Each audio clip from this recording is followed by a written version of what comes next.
against Eagle on Tuesday. Feeds a quick pass out ahead to Crowther. Crowther trying to get away, looking for the pass of Bice, but a little bit too far, and then played back into the Ravens zone. Ravens try to come back with it. O'Connell gets in the way of it. To bat it back to center now. He's looking for Craig, getting checked off heavily, though, by Sterling. Sterling sends a cross-ice pass to McGuire. McGuire sends it down to Sterling, played nicely by Murray behind the net. He goes behind his back to Craig, and Craig with some opportunity to get out of the zone, but then a bad pass giveaway kept in the zone by Spinale. Spinale comes away with it now, a 2-on-1 in the zone. Walking in, tries to go back in front to Spinale. Stopped as Frankel recentered it, couldn't get it to Spinale, and taken away by Crowther. Crowther gets to center. Players going off on a line change. Pekka leaves it over the line for Engdahl. Engdahl takes a big hit, spins it behind the net, so where McQuegan can get in there. McQuegan on the far side wall being checked by Sterling. Sterling pops it up in the air out to center where it's gloved by Norling. Norling wearing 37 today, not 13. In over the line to Howell, to McQuegan, back to Howell, to Engdahl with a nice pass. Engdahl trying to come out, goes around with some space. If he had just kept going around the net, he had a wide open net. Instead, he tried to center, and it's taken away. In over the line comes Horan. Lost the puck, and a nice back check by McQuegan in the far side Zamboni corner. Norling tries to play it up the wall, doesn't get it out, regains it on the half wall, goes across the ice with a dangerous pass, but gets it out of the zone to Engdahl. Following up is Cardo, but right back in, Rorich comes with it and now goes back to his defense of Kippenhand. Kippenhand back to Horan. Horan comes across over here for Rorich, sends it across the ice looking for Springer. Springer checked off nicely by Noble. Puck can't get out, though, kept in by Kippenhand. Shot right on into a maze. It deflects once or twice. Right into Blodgett, stepped all the way out to play it. And now here is Cardo trying to get it out, and he can't. Long pass to House. House keeps it in, sends it behind the net to Springer. Springer tried to center it out in front to Horan. Horan gets the puck, makes a bunch of fancy moves, is in the near side corner, comes out to the half wall, leaves it, long shot, deflected in front, it goes off a leg, and it's in. It goes off of Springer as it pinballed off a couple of different players, and at 4 minutes even, Tyson Springer gets his 5th goal of the season, and it's 1-0 Ravens. Yeah, that's a result of a puck that doesn't get out that should. We get scrambly in zone.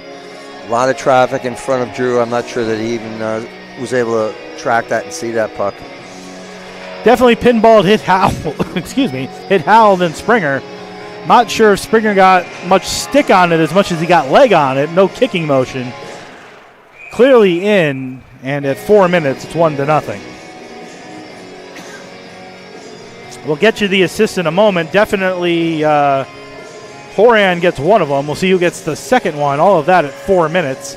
And now Barter and Rumsey on the faceoff to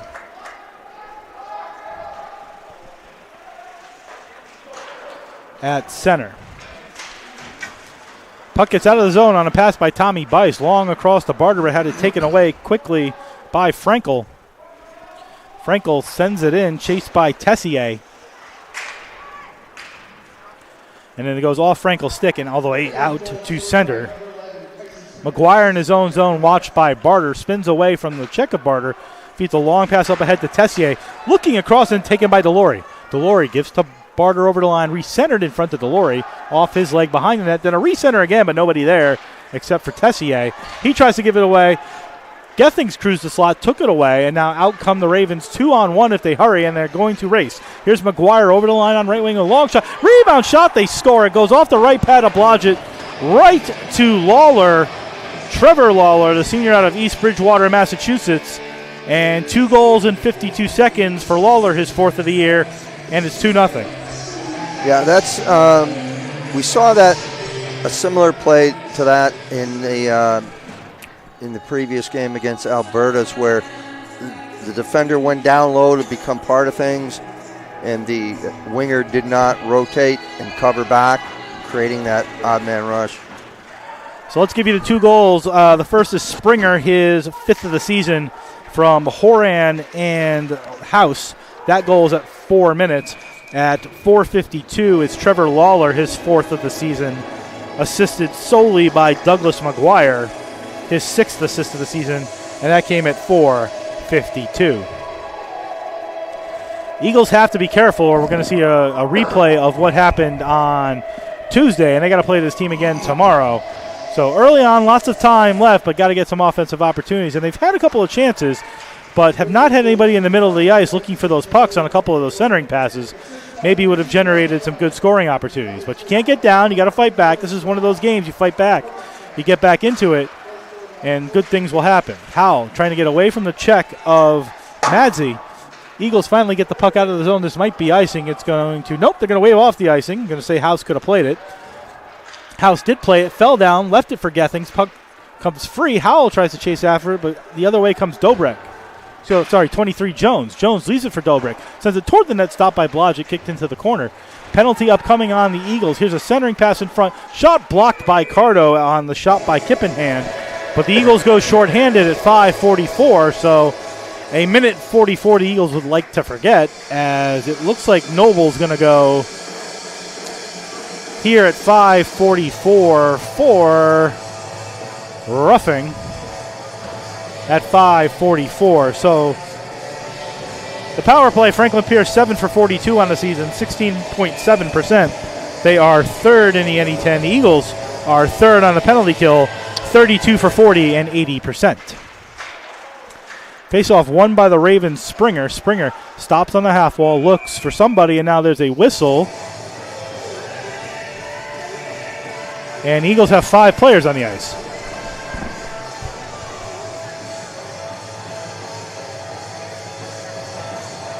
So is they going to call too many men, or are they going to just say, because they sort of let them play with the 5 players at the start?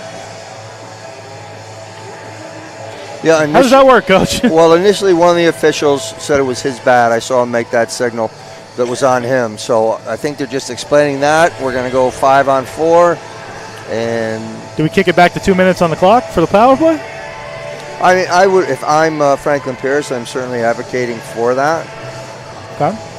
I got to admit, I think that's the first time I've ever seen that, where they've actually started with the wrong amount of players on the ice and played.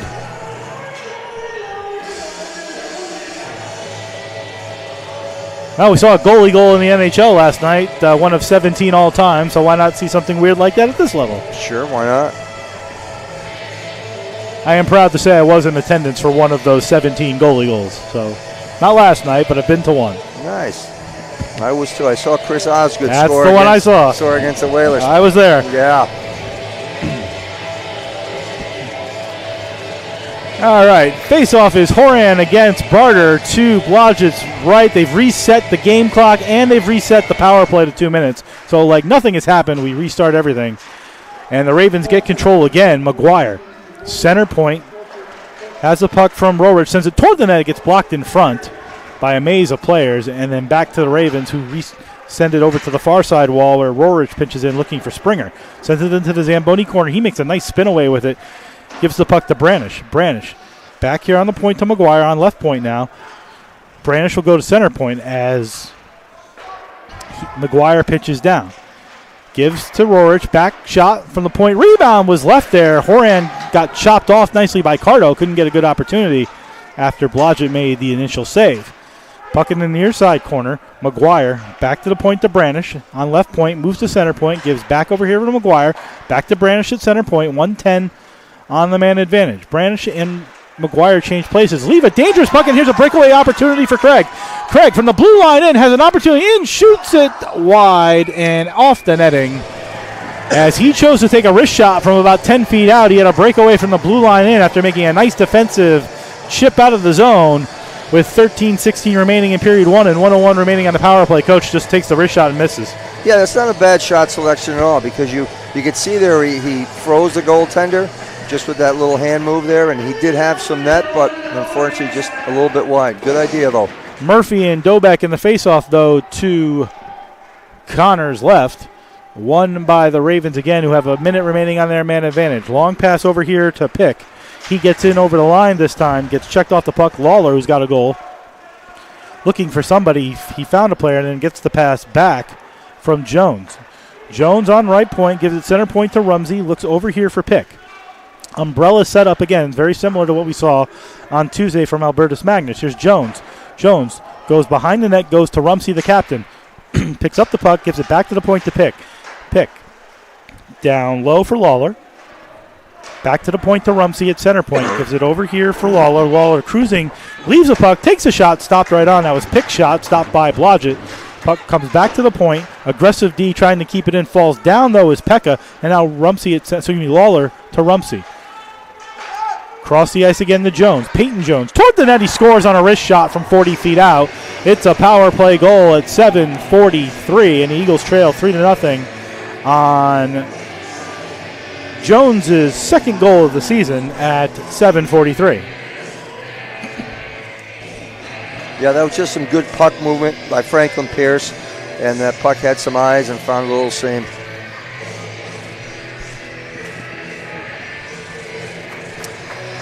For Jones, his second of the season, as I mentioned, Rumsey to get one of the assists, and Dobeck should get the other, all at 7:43. It's a power play goal. There's 1 second remaining, and 3-0 Franklin Pierce early in the first period. Now a long pass outside the zone to John Sterling. He's in over the line with a shot that goes high, and there's also a goaltending change. We'll get to that in just a moment as well.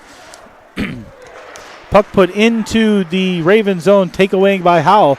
Engdahl. Engdahl lost the puck back to center where Sturgeon will play it. He'll rip it back in as the Eagles tag up and go in chasing after it. Stopped by Connor behind the net. He's struggling to get rid of it. The Eagles get behind the net, try to poke it away. It's Engdahl. Engdahl in the near corner goes back to Sturgeon at the point. He cruises, takes a long shot deflected high in front.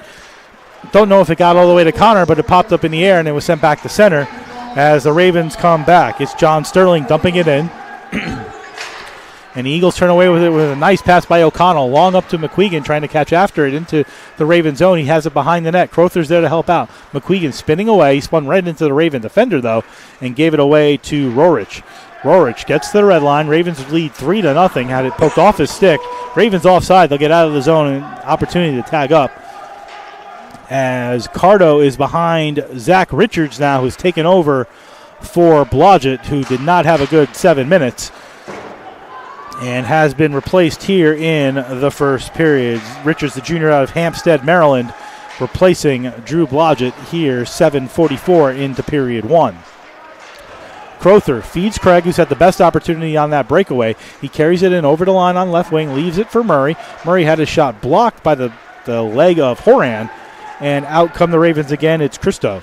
Christo trying to get in around Delory. Delory just stands him up there, though. Puck comes behind it. There's a loose stick that Delory trips over. I don't know whose stick that was. Looked like Craig's stick, actually. He tripped over, Delory did. But the puck comes free to center and then sent off the netting inside the Eagle zone. And with 10:22 remaining in the first period, it's 3-0. Ravens. What do you think, higher glass or just let it count off the netting?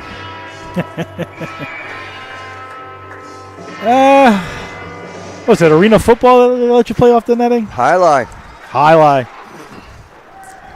Well, no, you can't play it off the netting in highlight. You can play it off the wall. If it hits the net, it's actually a point in highlight. Believe it or not, I've watched a lot of highlight lately. Don't ask me why. That's a whole nother program. That's a whole nother program. It's on one network. Up the half wall, Brewer takes a fist in the face. No penalty there, and out come the Eagles. Gethings on right wing, over the line. Long shot, stopped by Connor, but he left the rebound for the flying Howell, but just kicked away by the Raven defense before Howell could get there, and then it's sent back into the Raven zone where Howell chases in after it on Connor. Bad pass made by Connor because of that forecheck. In front, nice opportunity there by Howell on a centering pass by Barter. Good opportunity there for the Eagles at 10:20. Couldn't get it by him, but a nice recenter there by Murphy, not Barter, who set it up for Howell, and he had a good opportunity from 5 feet out, but Connor made the save. Yeah, post needs a shift like that. That was a good shift. Got some momentum, get some adrenaline flowing. Let's see what this next line can do with that. Barter and Dobeck in the face-off dot. Barter won it. Shot taken by Lloyd. Went wide. Then there's a big hit by Barter behind the net, and that's one of those things the Eagles have been missing the last couple games. In front of Barter, bad angle shot right on, stopped by Connor. Good opportunity there. The Eagles kept fighting. Alloy trying to push it behind the net. It's played off by House. House reversing the flow over to the near side. Good pinch in by O'Connell, but the puck is lost, and out comes Declan House. House checked by Barter. He gets away from it. He continues on in over the line, gets away from Alloy, leaves it for a cross-ice pass Shot blocked in front by O'Connell, and here comes Bice. Bice to Barter, who takes a big hit this time of his own from Peyton Jones, the most recent Raven goal scorer, but Barter pops right back up, and Jones takes it in over the line. Shot stopped by Richards right on as they came in 2-on-2. Christo keeps it in momentarily. He brings it over here for Kippenham. Kippenham, long shot toward the net looking for a deflection, and he got the deflection by Dobeck, but Richards was there to make the save, and the Eagles will come out as the Ravens go for a line change. Bice takes a dangerous pass into the middle of the ice, taken by Christo, and back into the Ravens zone. Pass quickly up to Sterling. Here's Sterling in over the line, carrying it in. Now goes around the net, looking to slam it in. Richards sort of moved the net, made the save. I think the net came off the moorings as Richards went side to side. As John Sterling, the freshman out of Centerville, Virginia, taking a break from calling New York Yankee home games, tried to make an opportunity to go around the net, but a big save by Richards there to keep this 3-0. I think draws outside. Face-off outside. Good shift there by the Eagles to start. Didn't end up the way they wanted, but a good shift there to start with Barter and Aloy setting up. Now the Murphy line right back out there with Howell and Gethings, and then there's a penalty behind the play for tripping. And I think that's going to be on the Ravens. It's going to be on Ike Frankel, the sophomore out of Raleigh, North Carolina. Maybe he used to play with Jake Raleigh from Raleigh, North Carolina. He may have. Just had a recent nice conversation with Jake. Eagles go on the man advantage for the first time tonight. They are fourth in the NE10, 5 for 34, 14.7%. Franklin Pierce is second on the penalty kill, 43 for 50, 86%. Face off to Connor's left. Opportunity for the Eagles to get back in the game, down 3-0. Penalty at 11:40 on Frankel. Brewer, who had the lone Eagle goal on Tuesday, goes behind his net and will start the play. Here's Brewer carrying it out of his own zone, leaves it behind his back for Murphy. Murphy carrying to center, makes a left-hand veer over the line. Lost the puck momentarily. It pops out to center. The Eagles will try again as Brewer gets back. Gives to Delory at center, gets to the red line, continues on toward the blue line. He chips it behind the defense and goes after it behind the net. Delory gets there first, tried to center it out in front, ends up on the stick of Brewer. Comes over here for Norling, wearing Jake Raleigh's 37, by the way. Norling has it on the half wall, sends it behind the net to Murphy. Murphy tried to center it in front for Barter, squirted away, but picked it up in the far side corner. Goes across the ice to Murray. Fake the shot, Brewer. Gives to Norling. Norling shoots it. Gets deflected into the near corner and ripped, not out. Nice play by Brewer to keep it in. It played hacky sack along the near half wall. Bounce free. A stick gets caught, and here's Brewer. Brewer closing the slot. Wrist shot. He scores!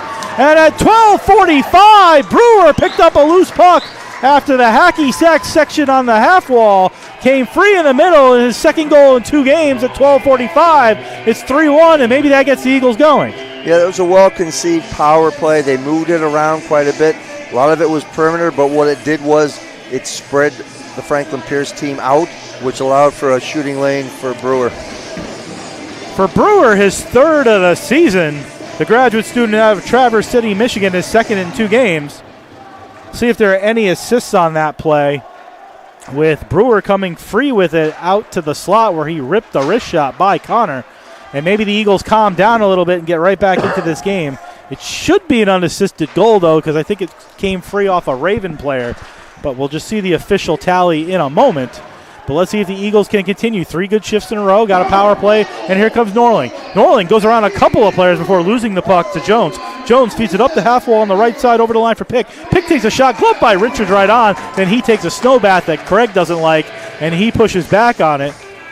First time I've seen a goalie pull his player back from making sort of a little bit of pushing and shoving there as Richards got in the way. But officially the goal is Brewer, his third of the season, unassisted at 12:45 on the power play. So a power play goal for the Eagles. They're 1 for 1. Both teams are 1 for 1 at this point. The face-off to Richards left. Eagles looking for a little bit of momentum. Maybe this gets them going. Down 3-1 now. Here's Noble. Noble popped it up in the air to center. It goes off Murphy, played by Gethings. He carries in over the line. Gethings looking for Murphy, trying to get it back. It rolled off his stick to Murphy, though, in the far side corner. He tried to center it in front to Gethings. Played up the wall right to Springer, who gets it out and gives it to Horan. Horan goes in over the line, but offsides as Rorich couldn't keep his legs on the other side of the blue line. And with 6:19 to go, his 3-1 Ravens coach a better 3 minutes. Yeah, better 3 minutes. And actually, just quick note, what you mentioned about Zach Richards there. Experienced player, showing leadership skills. Let's settle down, fellas, and concentrate on the game. Barter and Horan. Barter let out a big hit in that last 3 minutes. He also took a big hit in that last 3 minutes, but popped right back up. That's what Barter does. That's why he's the Brad Marchand of the NE10. Barter fighting in there, forces a turnover as he goes in there, and he did force the turnover. Aloy tried to pick it up, lost it. Stick's being held as Barter finally got it away from Madsey, who was holding on to his stick. But there's Barter again, forcing the play back into the Ravens zone, and the Ravens have to regroup and then gave it away to Aloy. Aloy looking in front for Bice. It rolled off his stick, and then Barter, another big hit. Cross-ice pass to O'Connell, closing it on the back end, fakes a move, goes around, takes a shot, gets blocked, rebound, centered in front. Barter slapped at it and couldn't get a stick on it. Barter recovers, brings it up to the half wall, looking to dump it down low. It goes off a Raven leg, but Bice picked it up in a slot. Bice reversing the flow. Defense goes off on a change, though. Delory comes back out, but in the interim, here comes Rorich. Rorich in over the line, looking to get around Delory. Nice stick check to get the puck away. Poked it away, took it away from him in the corner, and then Bice chipped it up the wall to Delory, and he comes out with it. Delory, 2-on-2 at center. He's in over the line, carrying, tries to go around the defense, tried to take a hit, but he's the much bigger player, and then a penalty. Net off its mooring, with 5:08 remaining in the first period, but a continuation of those last 3 minutes. And again, it starts with Connor Barter, 2 big hits on this side of the ice. Yeah, Post now pushing the pace, which is what they need to do for sure. A couple of good opportunities there as well on that last shift. And it hasn't gone unnoticed that Barter and Murphy have sort of been alternating shifts here in the last few minutes, those two lines. But now the Murray, Crowther, and Pekka line out there for the Eagles. Murray wins the faceoff back to Brewer, the Eagle goal scorer, his third of the season, unassisted at 12:45.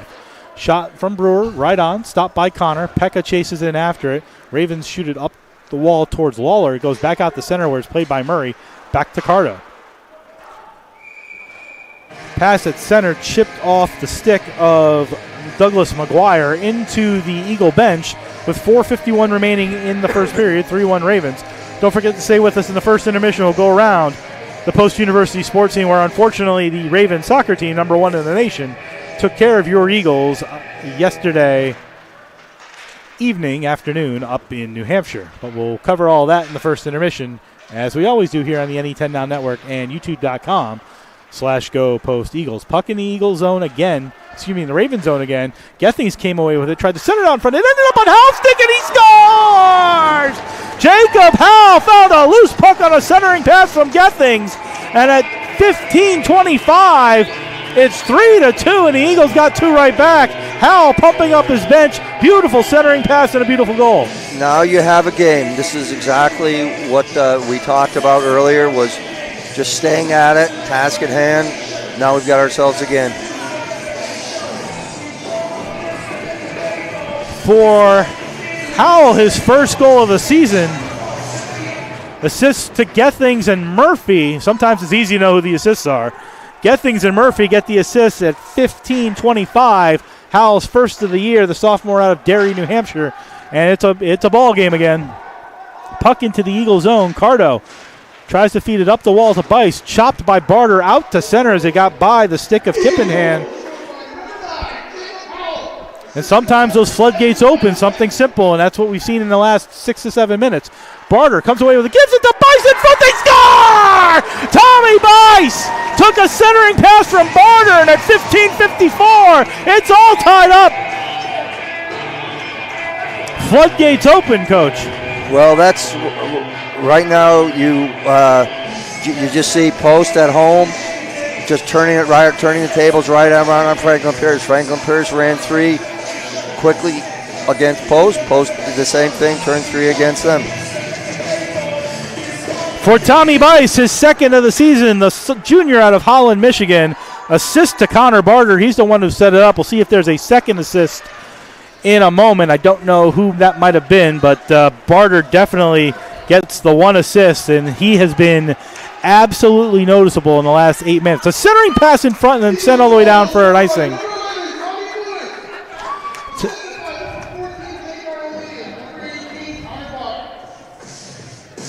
Jake Aloy gets the 2nd assist on the Tommy Bice goal. For Aloy, his team leading 6th point of the season. So officially, it's Bice's 2nd from Barter and Aloy at 15:54. 2 goals for the Eagles in 29 seconds. 3 goals for the Eagles in 3 minutes and 9 seconds to take a 3-0 deficit to a tie of 3-3. And while I can't admit to watching every minute of the season, Coach, by far their best 8 minutes of the season. Yeah, there's no question. I mean, down 3-0, you could easily fold a little bit when they chose not to do that. So here we go. Richards now the goaltender of record as the game is tied at 3. The puck sent all the way down the ice. Chased after it is Norling, wearing 37 today, not 13. 37. Norling comes away with it, goes back to the point to Sturgeon. Sturgeon tries to send it toward the net. Eagles wise to just keep putting it on the net right now. Fighting down for it is McQuegan. Kept in for a moment, then sent back out to Brewer, who started this whole thing, and he shoots it right on, and Connor even struggled with that a little bit as it popped up into the air. Out come the Ravens, who were up 3-0 just a few minutes ago, now tied at 3. Sterling takes a big hit from Howell, and everybody with a little bit of jump on the Eagle side. You can feel it in their skating. Here's Murphy over the line, chasing down a puck into the far side corner. He's checked off by Branish, but he's still fighting for it until Branish comes away with it on the other side. Sends it up toward Deloria. It goes past him as it's taken by Rorich and dumped into the Eagle zone. Brewer holding off Horan. Horan goes behind the net with it, but the only ones there are Eagles, and here's Brewer being slashed at as he tries to get out of the zone. Brewer makes a nice move, gets it out of the zone, and here's Howell, who's got one of the goals, picking it up. Howell had it checked off by Horan, then given away by Springer, and they're in over the line 2-on-1. Springer tries to center in front to Rorich. It lay in the crease. It's still there. It's still alive as Richards tries to swim for it. Can't find it. It's alive. Puck now on the near side wall. Sent back down by Branish, and then a whistle, and then a big hit there by, was that Brewer? It was Brewer who took down somebody. I don't know what the initial call was anyway. As I was watching the near side, the far side referee had his arm up. All of this with 2:15 remaining in the first period. Score is 3-3. If you went away for a couple of minutes, you missed the Eagles' comeback, and it's 3-3 here in the first period. A lot of time left in this game, and we'll see what the penalties are, what started all of this, all at 17:45. So Murphy goes for the Eagles. I don't know if any Ravens are going. Again, I didn't exactly see what happened. All at 17:45. Looks like for the moment it's only going to be Murphy, but the fact that they're talking about it sort of indicates this could be more than your typical 2-minute penalty. Coach, I don't know if you saw what happened. I just saw the aftermath. I saw when Brewer came in, looked like there were Ravens around Richards. A couple guys fell down. I didn't see what precipitated it, though. There appears to be no penalty on Brewer, at least at this point, but again, after the officials talk it over, and one of the problems with being on the complete opposite end is I don't know what he's saying to the scorer's table. Either way, it looks like the Eagles are going to be shorthanded for the second time today. There's going to be a penalty. It looks like maybe Quincenello Miners. Yeah, there he is. Springer's going into the box, too. Going in now. Yep, there we go. All right, Quincenello Miners, actually. So, break for the Eagles. Murphy was put away in the penalty box right away. Took a little while to get Springer in there. Probably with all that little bit of jumbling and mayhem there, just want to make sure they got the numbers right. So, both players get 2 for roughing at 17:45. We'll play 4-on-4, barring something else, for pretty much the rest of the period. Face-off will be outside the Eagle zone. Score is tied at 3. The Ravens scored 3 goals in 3 minutes and 43 seconds to take a 3-0 lead. And then the Eagles scored 3 goals in 3 minutes and 9 seconds to tie the game up. We're 4-on-4, 2:15 to go here in the first period. Face-off won by the Eagles, but taken by the Ravens' Dobek. Dobek sends it around the boards behind the net to pick it now over in the near side, far side Zamboni corner. He tried to center it out in front. It ended up behind the net to Dobeck, who tried to go back to Pick, who was coming out the middle of the ice. Ends up going to McGuire in the Zamboni corner. Pick sends it behind the net again, where Cardo will play it, looking for some space, but chased by Dobeck. He reversed the flow to the near side corner, where Pick comes over for it. Back to the point it goes to Branish. Branish feeds a pass across the ice. Excuse me, that was Dobeck who sent the pass across the ice after taking it from Branish. Branish taken down, now sitting on the puck right in front of the Eagle bench inside the Eagle zone. Puck still free with 1:34 to go in the first period. 3-3 the score. Cardo behind his own net. Gives a pass to Aloy, who has an assist on the most recent goal. Aloy in, over the line, falls down, gets back up on the half wall, still trying to play it. Had it taken away by Horan, who gives it behind his own net to McGuire. McGuire comes out of his own zone, 1:11 to go. 4-on-4. Pass up over the line on left wing to Sterling. Sterling goes for his skate, sends it back to the Zamboni corner to Horan, who tried to go back to the point. It bounces up in the air. Norling tried to play it away, but it continues forward. Backhand shot taken by House right on, stopped by Richards, who's been solid since replacing Blodgett at the 7:43 mark of the first period. 38 seconds remaining on the 4-on-4. 52.8 in the first period, 3-3.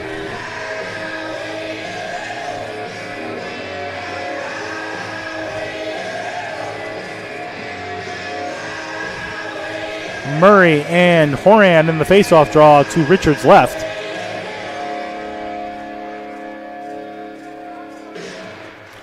Won by Horan, back to House, who comes over here to Lawhorn. Lawhorn tries to send it in. Surgeon pinched it up to Pekka nicely. He gives a pass to O'Connell.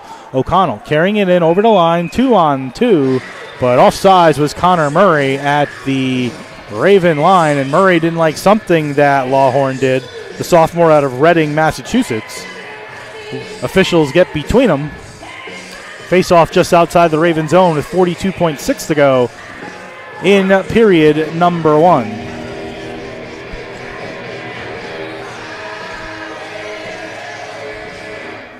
One by Murray, popped up in the air, taken by Brewer. Brewer spins away from Rorich and makes a nice pass to Pekka. Pekka tries to get away from the Raven defense, gets it into the Raven zone, where the puck goes across to Christou.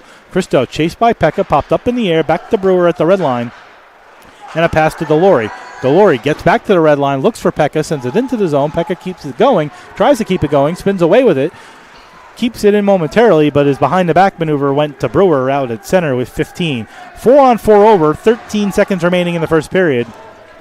Brewer somewhat content just to let the time tick off and get out of here 3-3. Howell fumbling with the puck, gets it out finally to Gethings with 3-2, and that's going to end period number 1. A very exciting first period, but a tale of 10 minutes. The first 10 minutes, all Ravens. The second 10 minutes, all Eagles. We leave the first period 3-3. Coach entertaining. Coach is pulling out their hair, I'm sure, but Eagles a good 10 minutes here, probably the best 10 of the season.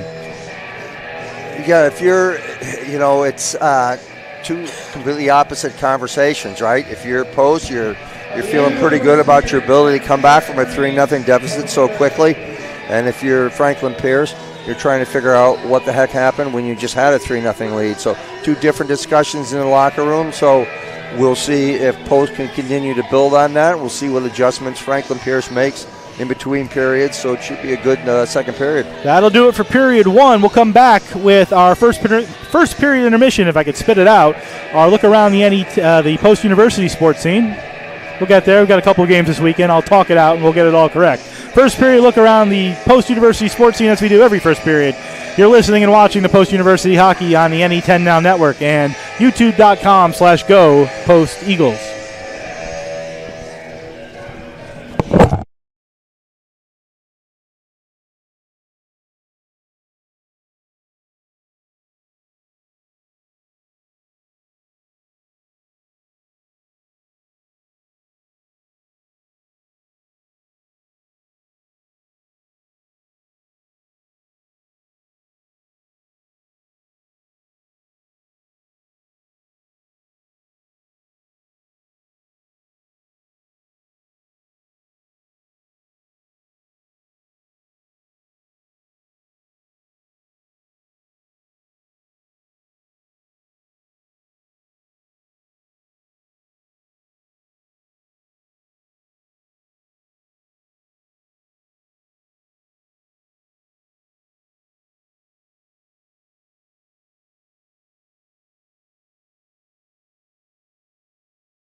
First period intermission here at the Sports Center of Connecticut here in Shelton, Connecticut, where Franklin Pierce and Post are tied at 3. As we said, if you watch, Franklin Pierce up 3-0, 7:43 in, but the Eagles score 3 goals in 3 minutes and 9 seconds and tie the game at 3. We'll do the recap of the first period when Coach returns in the first intermission in just a moment. But as we do in the first intermission of every home game, we go around the Post University sports scene here, and that is brought to you by Post University and its 21 NCAA Division II athletic programs. From volleyball to baseball to hockey, there's something for everyone to enjoy, whether a student, a parent, or a fan. For more information on Post University athletics, news, scores, and upcoming schedules for all of your favorite teams, please go to posteagles.com. That's posteagles.com. Eagle fans, winter sports are underway, and soon winter sports will give to spring. Hopefully sooner than later, only because we like the warm weather. What better way to support your Eagles than with university clothing or branded items? If you want to represent your Eagle fandom in the nest, on campus, around the neighborhood, at home or on the road, go to posteagles.com. Click on the fans section on the right-hand side, then click on School Store to grab anything and everything Post Eagles. Use the code SHOP20 at checkout to receive 20% off your total order. No minimum required, however, exclusions do apply. That code is SHOP, SHOP20, all one word, to receive 20% off. You can also visit the campus store in the Lever Student Center on campus. They're open Monday through Thursday, 9 a.m. to 4 p.m. So we'll start with the men's soccer team, whose season unfortunately ended yesterday with another 3-0 loss to number 1 Franklin Pierce, this time in the Sweet 16 of the NCAA men's soccer tournament. Unfortunately for the Eagles, it comes to an end with a 3-0 loss, and they fall to 13-2-6 on the season. As I mentioned, their only other loss, September 11th, to Franklin Pierce, 3-0 at Lamoille Field. A relatively quiet first half saw neither team notch an opportunity in the first 15 minutes until graduate forward Yunez Canusi's shot, which was corralled by junior goalkeeper Soren Jensen to keep the score tied at 0. Unfortunately for the Eagles, though, the Ravens would eventually get on the board as Aaron Sanchez, would score with over 2 minutes remaining in the first half on the third shot attempt. Graduate midfielder Lucia Yahia would hit junior defender Pedro Bronco on the right side, who fired a cross pass to Sanchez near the middle, who fired it past Jensen into the lower corner to give the Ravens a 1-0 lead. Second goal would have to wait till the 58th minute when Kunasi fed graduate midfielder Geronimo Fernando Ferry on the right side before Ferry picked up space and located Sanchez open near the top of the box. Without hesitation, Sanchez would unload a shot that would freeze Jensen in the center of the net and hit the top right corner to give the Ravens a 2-0 lead with 30 minutes remaining. And then sophomore forward Rich Yorate had a chance for the Eagles to score less than 2 minutes later, but his shot would go off the crossbar and carry him away. Franklin Pierce added a third goal in the 78th minute when junior midfielder Caleb Williams took a pass from forward Alvaro Rey Mira, and it slipped through Jansen's hand and into the net, giving the final score of 3-0. This is the first time all season the Eagles lost at home or on the road, or at a neutral site. They were 8-1-3 in such matches. Third time the Eagles have been to the round of 16 dating back to 2009, and they've lost all 3. Ricci Arate finished the season with a team-leading 14 goals, doubling his goal output from a year ago when he scored 7. As I mentioned, the loss snapped the Eagles' 16-game unbeaten streak. Their only other loss to Franklin Pierce, number 1 in the nation, on a 54-game unbeaten streak. As the Ravens move on, they're now 18-0-2 and will play in the Elite 8 of the NCAA men's soccer tournament. Women's basketball unfortunately lost 66-50 to Mercy University Wednesday. Mercy University, who is regionally ranked 7th in the East rankings, took care of the Eagles by 16. Tania Pagan had 8 points in the first half, where the Eagles only trailed by 2, but a big third quarter run helped the Mavericks to pull away from your Eagles. With the loss, the Eagles fall to 2-4, while Mercy moved to 6-1 Pagan ended with a team-leading 13 points and 6 rebounds as her double-digit rebound streak was snapped at 5. Pagan shot 5 for 10 from the floor and recorded 5 blocks.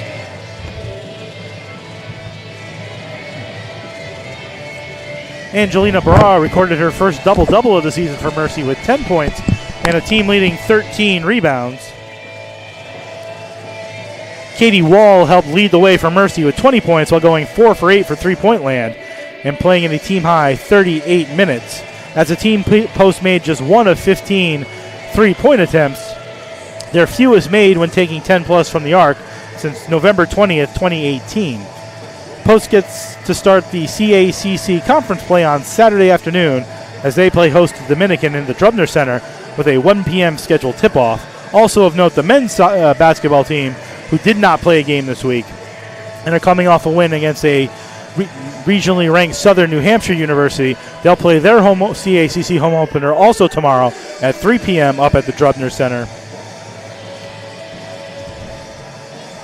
Tomorrow. So women's and men's basketball tomorrow, 1 and 3 p.m. overall. Women at 1, men at 3. And then hockey-wise, you have the men playing at 1 o'clock here against Franklin Pierce in Game 2 of the set here in Shelton. That'll start at 1 o'clock, pregame at 12:45 on the NE10 Now Network and Go Post Eagles at youtube.com. Lastly, as we round out the sports scene today, congratulations to Taina Pagan, co-defensive player of the week in the CACC. Maya Klein made the honor roll in women's basketball for the CACC, and Bo Lacotte was on the honor roll for the men after winning player of the week 2 weeks ago. We'll be back in 2 minutes with a recap of the first period. You're listening and watching the Post University Hockey on the NE10 Now Network and youtube.com/Go Post Eagles.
First period intermission here at the Sports Center of Connecticut here in Shelton, Connecticut. 3-3 Eagles and Ravens in an exciting first period. Shots on goal in the first period, 17-8 Franklin Pierce. Eagles led the face-off race 15-9.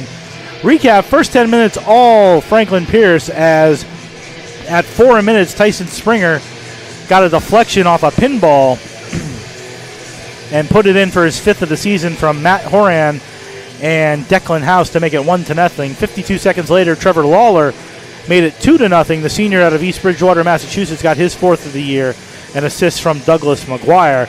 Then 1 minute and 51 seconds later, a power play goal by Peyton Jones, his 2nd of the season, the sophomore out of Cedar Park, Texas. Assist from Cody Rumsey, the captain, and Austin Pick made it 3-0 at 7:43. And we thought we might have another Albertus Magnus situation, but the Eagles turned it around shortly thereafter. Zach Richards came in the goal, replaced Drew Blodgett, and the Eagles suddenly turned it on. A couple of Connor Barter hits got him going, and then Nick Brewer took a loose puck on a power play, cruised into the slot, and ripped it by Jeremy Connor for his third of the season, second in 2 games at 12:45, and got the Eagles going. A little under 3 minutes later, it was Howell, Jacob Howell, sophomore out of Derry, New Hampshire. He got a puck for his first of the year on a pass from Gethings from behind the net. Patrick Murphy got the other assist at 15:25. And then 29 seconds later, after Connor Barter led a big hit, he set up Tommy Bice, the junior out of Holland, Michigan, for his second of the year. Give Jake Alloy an assist on that at 15:54 for 3 goals in 3:09. Coach, tale of 2 periods. Eagles should feel good going into the locker room. And again, not as many shots as Franklin Pierce, but better opportunities, and turn the momentum completely around. Yeah, I thought in that first period, I thought Franklin Pierce, to their credit, was opportunistic on their goals. As far as a power play goal was a nice goal, had some eyes. That original first goal kind of pinballed in there. What I am impressed with Post was their ability to come back and fight back through that. And again, as you alluded to, the shots on goal are less important than the quality of the shot. And those plays were really good hockey plays, as we like to call them. And the other piece that I find very encouraging is both Brewer and Bice scored. So your veterans kind of taking hold and getting pucks in the back of the net, which is what you need to do when you're trying to win, and your season typically goes as far as your veterans can take you. And this is a good sign so far tonight.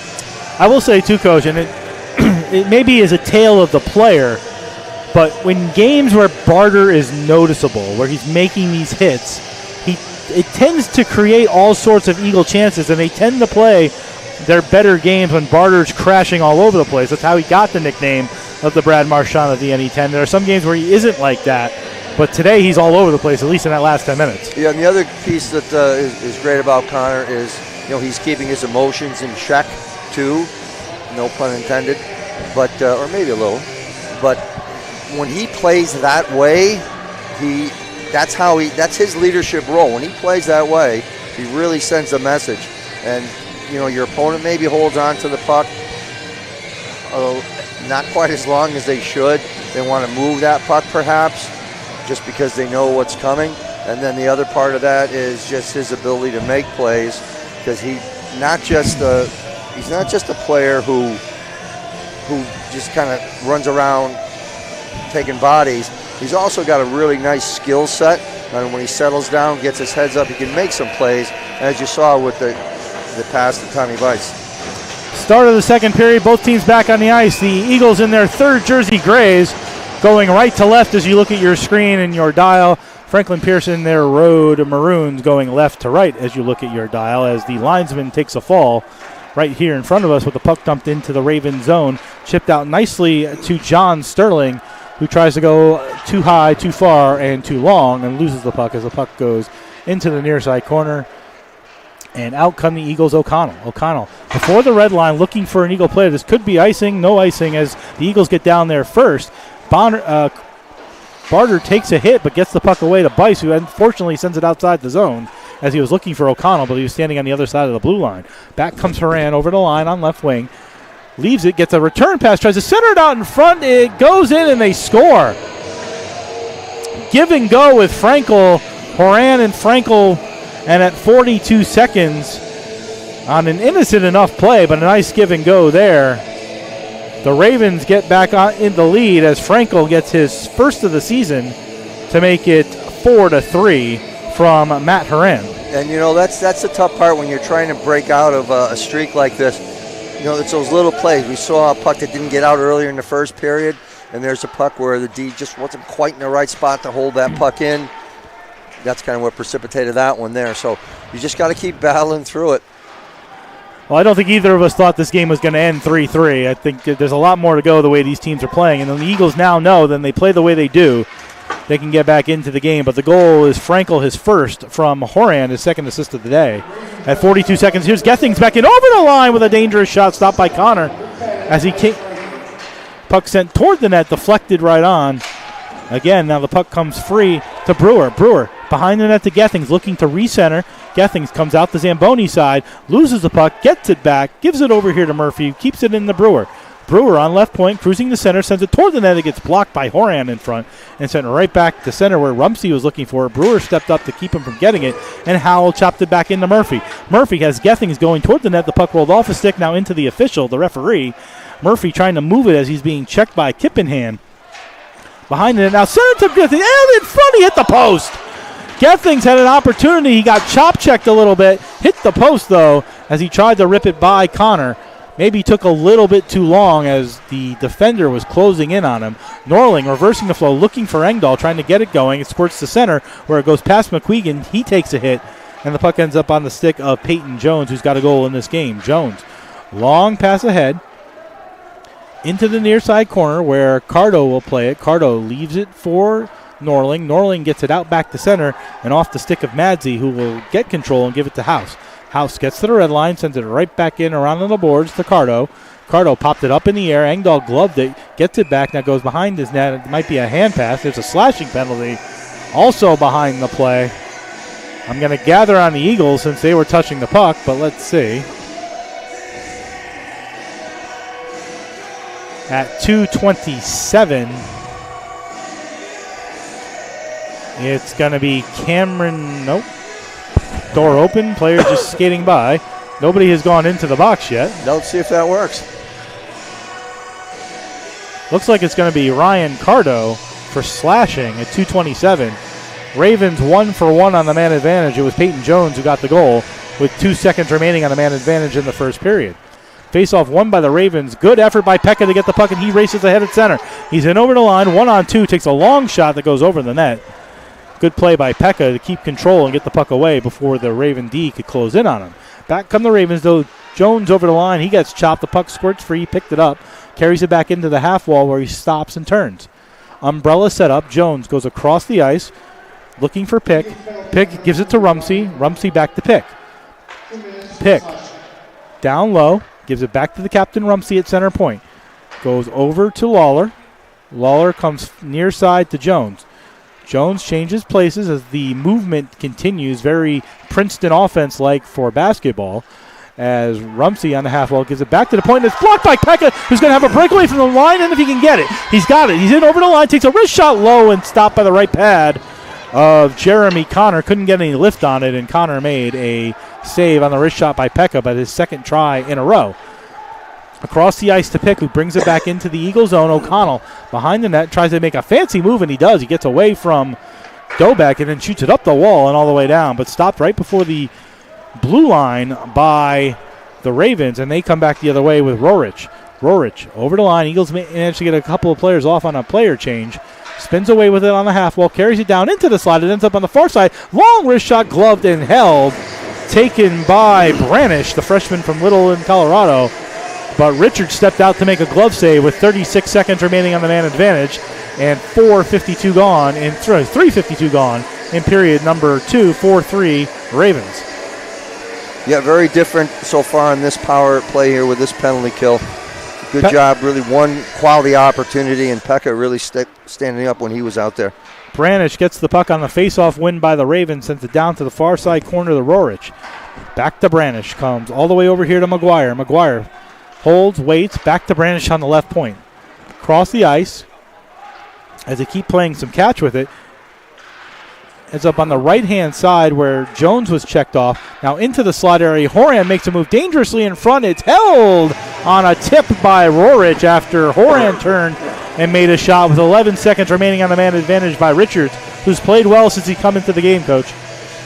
Yeah, he's, again, hard to come in off the bench like that. You're always supposed to be ready to play for sure, but when it becomes real, it's a good choice, a veteran like that coming in. He's settled it down so far. Face-off will be to his left with 11 seconds remaining on a man advantage.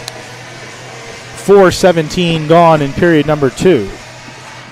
Face-off between Rumsey and Murray.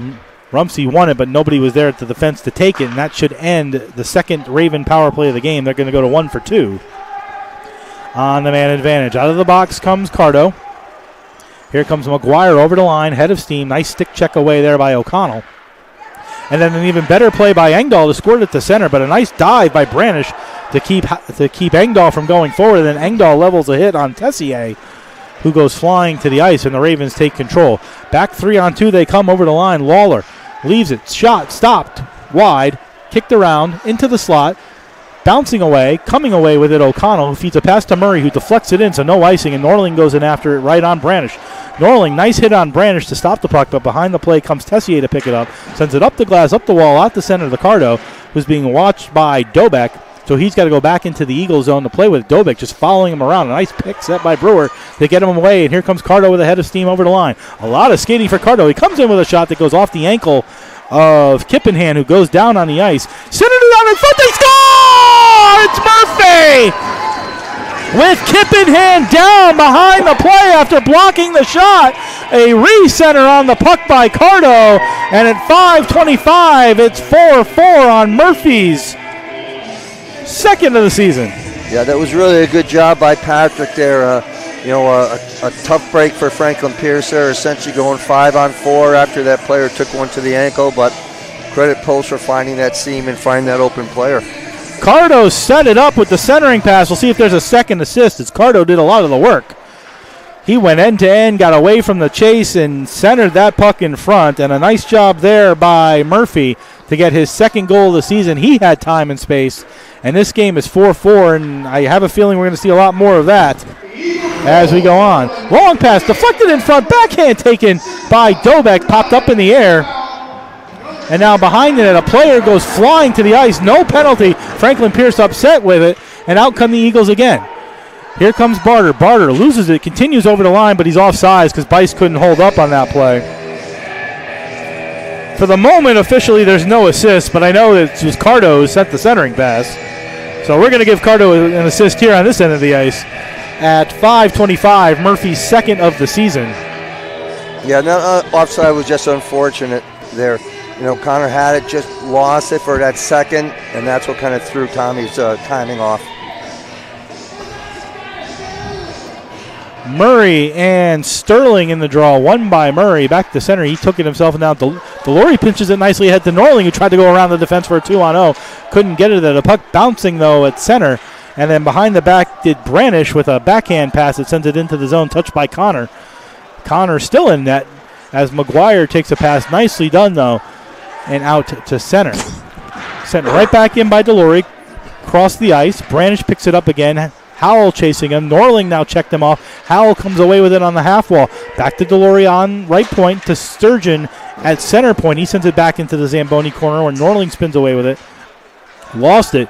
In there fighting for it is Howell. He keeps it in, sends it back in. McGuire chases it with Norling chasing him. McGuire comes up the near side, stops on a dime, waits, goes across to Branish. They play catch. McGuire still trying to get it out and finally gets it out on a long pass ahead to Spinell. Spinell dumps it in. Ravens get a chance to go off on a line change, and now O'Connell, a long pass to Gethings. Gethings, right at the blue line, carries it in, leaves it for Howell, sends it across to Murphy with time and space, takes a shot that's blocked in front by Rumsey. Pass back to O'Connell, toward the net high and wide. Rebound, tried to center in front was Howell. Murphy took a knee dangerously, and then a recenter off the side of the net goes behind. O'Connell takes a hit. Puck, Eagles hitting now. You can see the aggressiveness and the fire in them with a hit there by Murphy on the side. Puck comes over here to Howell on the near side corner. He centered it out in front, but the only one there was a Raven.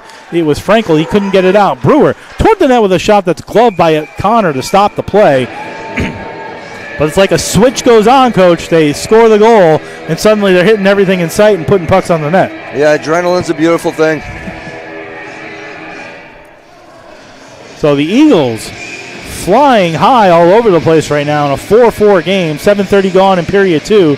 Each team with a goal in the period. Face off to Connor's right between Barter and Horan. Barter wins it, but it ends up on the stick of Madsey. It doesn't get out as Aloy has it. Eagles 3-on-2 deep in the zone if they hurry, but a deflected pass gets taken away by Rorich and out to center.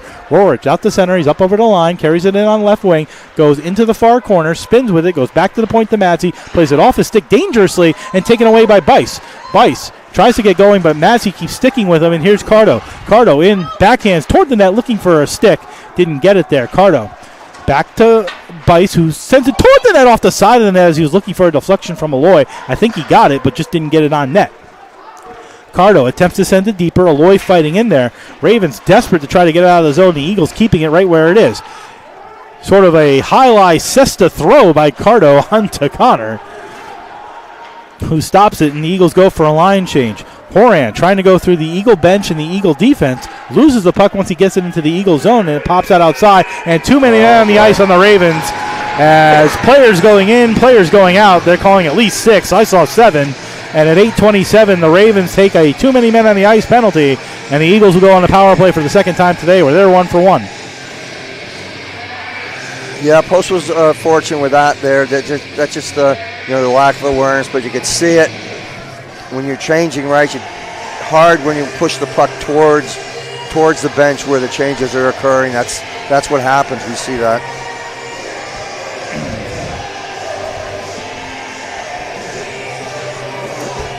I'll say one thing about the benches here, too. They're oddly designed where one is in the zone and one is really not in the zone, which sort of leads to some weirdness. But the Eagles 1 for 1 on the man advantage, win the faceoff. It's Cardo, center point, face the slap shot, gives it over to Murray. He takes the slap shot way wide as Aloy goes down right in the middle as he was trying to set a screen.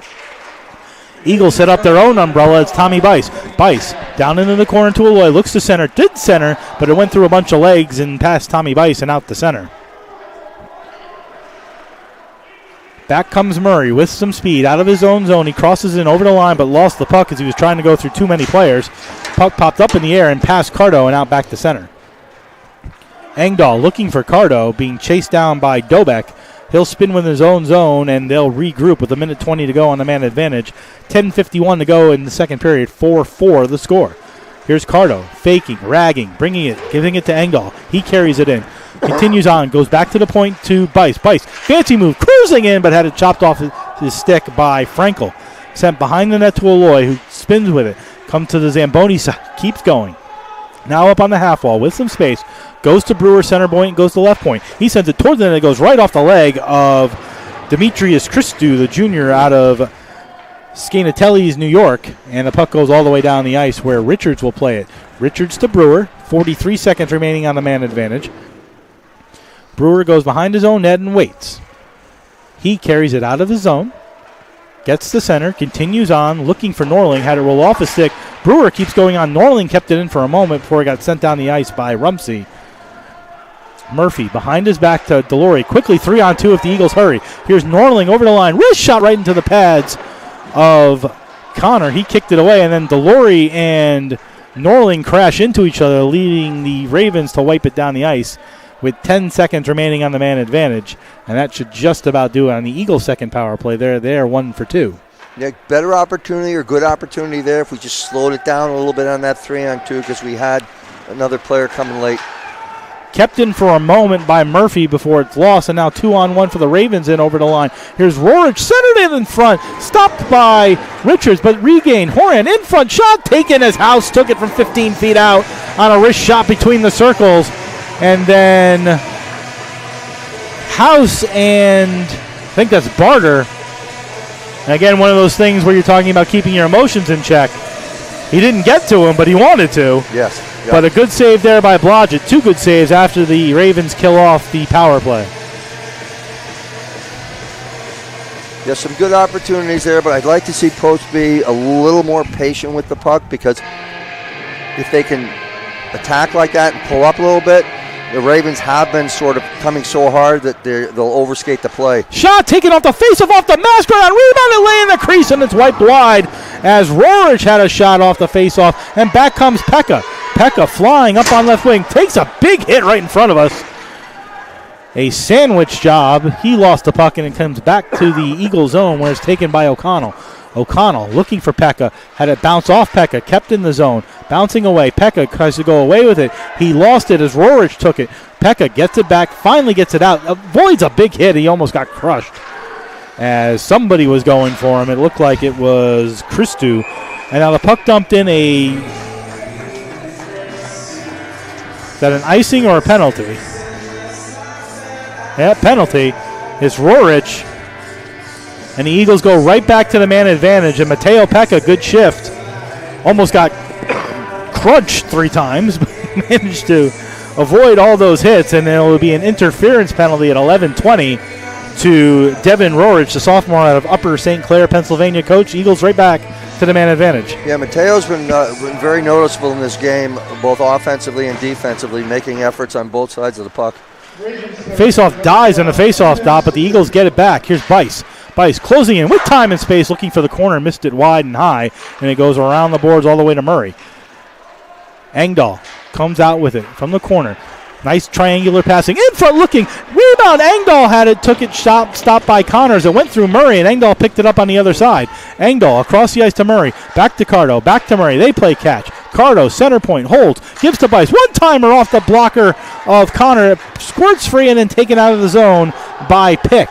Cardo has to chase after it if it goes into the Eagle zone. He's swiped away, and the Eagles get the puck back as Bice goes back to help out. And here comes Tommy Bice. 40 seconds gone on the man advantage. Eagles come back out. They're 1 for 2 on the man advantage.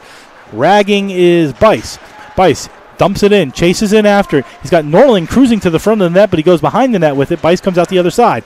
Back to the point to Brewer. Brewer now waits. Gives to Norling. Norling, time, wait, shot, blocked in front as it goes into the Zamboni corner, and Murphy comes out with it.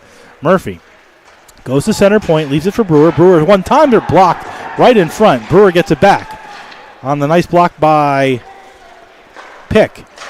Bice tries to center in front. Pick blocked it again. It's bouncing around in the slot. It pops away and then finally out to center where Brewer has to chase down Rumsey. Brewer did a nice job chasing him down. Gets it back with 35 remaining on the man advantage. And the Eagles will regroup again. 30 seconds remaining. 7:10 to go in the second period. 4-4. Norling across the ice. Too far. Taken by Branish. Sent right back in with 20. On the Eagles' third power play of the game. 4-4 now. Brewer and who was that? Murphy crashed behind the net. Murphy lost his stick. Brewer tripped up. Murphy had to go off the ice, and that's going to do it for the Eagle third power play as they're going to go 1 for 3, and out comes Rorich after 2 minutes for interference. Here's Delory. And I'm going to get back to that in a second. Horan carries it in over the line, looking for a centering pass in front. It deflected and popped into the far side corner. Branish closing in on left point, sends a shot toward the net. Glove couldn't be held, popped into the slot area, wiped away by, was that McQuegan? It was, and now the puck brought into the Raven zone. It's McQuegan picked it up off the pass from Barter. Barter tried to play it back to Murray, couldn't do it. Taken away, though, by Frankel, and they come out 3-on-2. Horan carrying it in over the line. Frankel goes off on a line change, so it makes it a 2-on-2. Nicely bounced out was Horan by Craig.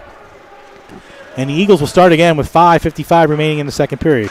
Long pass to McQuegan, who tips it into the zone, although no Eagles are there chasing it down. Finally, Engdahl goes in after it as a couple Eagles go off on a line change. Engdahl aggressively forcing the Ravens to give a giveaway. Murphy comes up with it, tried to center it to Engdahl, couldn't keep it. Craig kept it in momentarily, but here come the Ravens 2-on-1 if they hurry. Here's Pick over the line on left wing, takes a shot that goes wide. Rebound sent toward the net by Jones, played into the near side corner in the Eagle zone. Craig trying to take a bouncing puck, control it, reverses the flow, too far for O'Connell. Up to Engdahl, who just wants to get it out, and he does, as O'Connell finally gets it out, looking for Gethings. Taken back by 22 Lawhorn, who sends it back into the Eagle zone. Long pass up the middle, but the only one there was Lawhorn. It deflected off his leg, and back to Dobeck. Dobeck tried to send it and couldn't do it. Gethings reversing the flow as the teams are playing some sloppy passing right now, and the puck finally ends up in the Raven zone on the stick of Lawhorn. Lawhorn goes up the middle dangerously to Jones. Jones takes a hit by Brewer. Murphy comes back to help out. Murphy pass to Gethings, goes across the ice to Tommy Bice, and they have an opportunity here. Here's Bice, 2-on-1 in the zone, too far for Cardo. Cardo plays it behind his back. 3 Eagles chase after it. Bice comes out the near corner, looking, centered, sword the net with a shot that gets swallowed whole by Connor with 4:35 remaining in the second period. 4-4. Coach, better possession on that power play, not as many opportunities. No, for sure, but some good looks. I like the way that Tommy Bice is playing tonight, taking charge, putting pucks to the net like a veteran should. And face-off won by Walloy, who takes a shot that gets blocked and then sent out to center. Brewer at center, played it up the glass, no icing. Into the near side corner where Kippenham plays it. Kippenham leads it for Christo. Christo feeds up the boards, and there's going to be a penalty behind the play, I think, or is that just an injury? And given who's sort of involved, was that Barter. I don't see a penalty, so I think it was just, maybe it was a penalty, I don't know. Referees are going to talk about it at the half circle. While they're doing that, just for a moment, Coach, one of the things they missed, though, at the end of that power play is when Rorich came out of the box, he touched the puck while still standing in the box. Yep, I saw that. Okay. I was pretty sure I saw that. That should have been a 2-minute penalty to Rorich when he came out of the box. I remember Matt Barzell doing it like on his first shift ever as an NHL player, and I never forgot that penalty ever. Yeah, they got away with that one there, but We'll see what they're talking about here. I'm sure they're talking to the linesmen to see if they actually saw anything. I will admit I did not see anything. I don't know what happened. I just know there's a player down in the corner. I don't even know what number it is. He's on his face, on his stomach, on his face down, should I say. It's likely a defenseman. The question ultimately is, can you call something you didn't see? I don't know if anybody saw anything. It's 24 Kippenham, the graduate student out of Hibbing, Minnesota, who's down. Now he is up on his own power, skating off. The captain, Rumsey, is with the officials saying somebody did something. Now, after the play, noticeably, they all went after Barter. So I don't know what he did, but I don't think there are going to be any penalties here because, again, I didn't see what happened, and I don't know if anything actually did happen. Well, I think whatever happened was a bit behind the play because all heads had turned, including the linesmen and referees, back up the ice. So if, in fact, something did occur, they would not have been in their line of sight. Coach Fusco, in his first season with Franklin Pierce, not happy with nothing being called. And the face-off in his own zone to the left of Connor. That looks like where that's going to be. No, your best course of action there is a polite conversation that if at the end of the day you didn't see anything, well, when there's 4-on-4 even strength, that means there's two guys somewhere. Let's give a glance behind the play because that's typically where something will happen if it happens.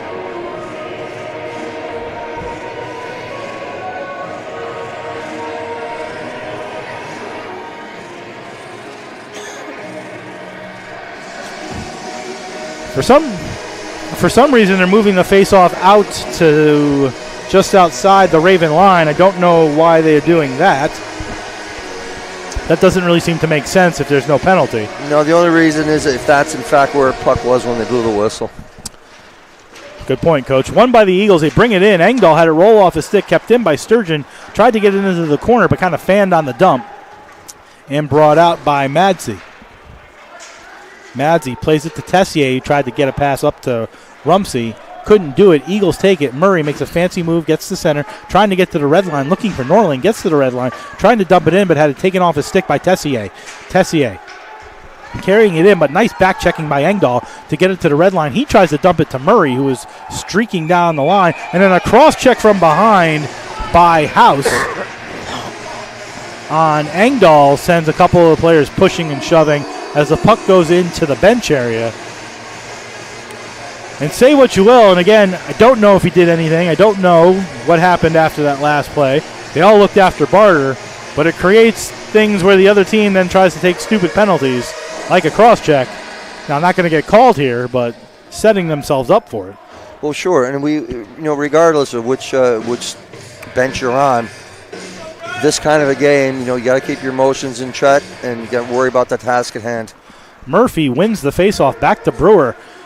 At center, dumps it in toward the net, blockered away by Connor. Sent into the near side corner, but Murphy gloved it down. Murphy in front, Gethings time! Stopped by the glove of Connor as he ripped the wrist shot from 20 feet out that Connor was ready for. Didn't get all of it. Was looking for the top far corner, but to the task was Connor to make the save there with 3:34 remaining in the second period. Yeah, good job getting open there, but I'd like to see Michael step through that and get a little bit more on that shot. Howell back to the point to Brewer for a one-timer that swallowed whole by Connor that time. Another Eagle face-off win by Murphy, sent right back by Howell, and Brewer one-timed it, didn't think about it, blasted it from the left point, stopped by Connor. Murphy again, the Howell again, clean. This time across to Cardo, but stick checked by Rorich. who played it up on left wing over the line. He got it away, then tried to play with the puck, lost it, continues with it, somehow keeps going, takes a shot that pops up in the air into the netting, and out of play with 3:17 to go in the second period. Good job by Rorich there. Yeah, good hands, good stick skills. That's somebody they want to close the gap on and try to get stick on puck on as quickly as they can. The line of Rorich, Horan, and Springer easily their three leading scorers with 13, 10, and 9 points respectively coming into today's game. I know there are a couple assists out there to change those totals. Face-off won by the Ravens to Brandish, who sends it down behind the net. Delory in there aggressively fighting, but coming on the other side was Dobek. Dobek on the near side sends it back behind the net where two Eagles are chasing after Pick.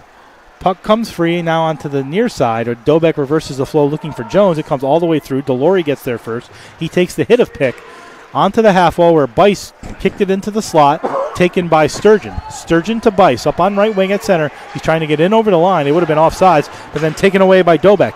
Dobek 2-on-2, Delory in front of him. Wrist shot blocked by the long stick of Delory, who stood right there, wasn't fooled, and sent the puck into the far side crowd with 2:41 remaining in the second period. 4-4 the score. And don't forget tomorrow, folks, game 2 of this set.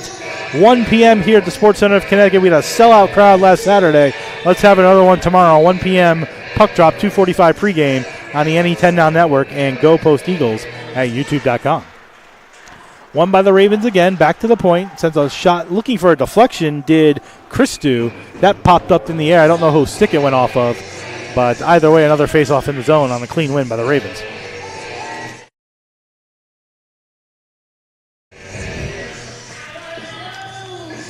Both teams able to make a line change. Out comes Murphy to take the face-off against John Sterling. Won by Murphy into the near side corner. Cardo takes a hit going after it, able to get it up to Gethings on the near side, who goes across the ice looking for Howell. Howell bounces it off the wall nicely to Cardo, who carries it in over the line. I think Murphy was offside, but the linesman was well into the zone, not able to play it. It was centered out in front to Gethings and then kicked away onto the stick of Lawhorn.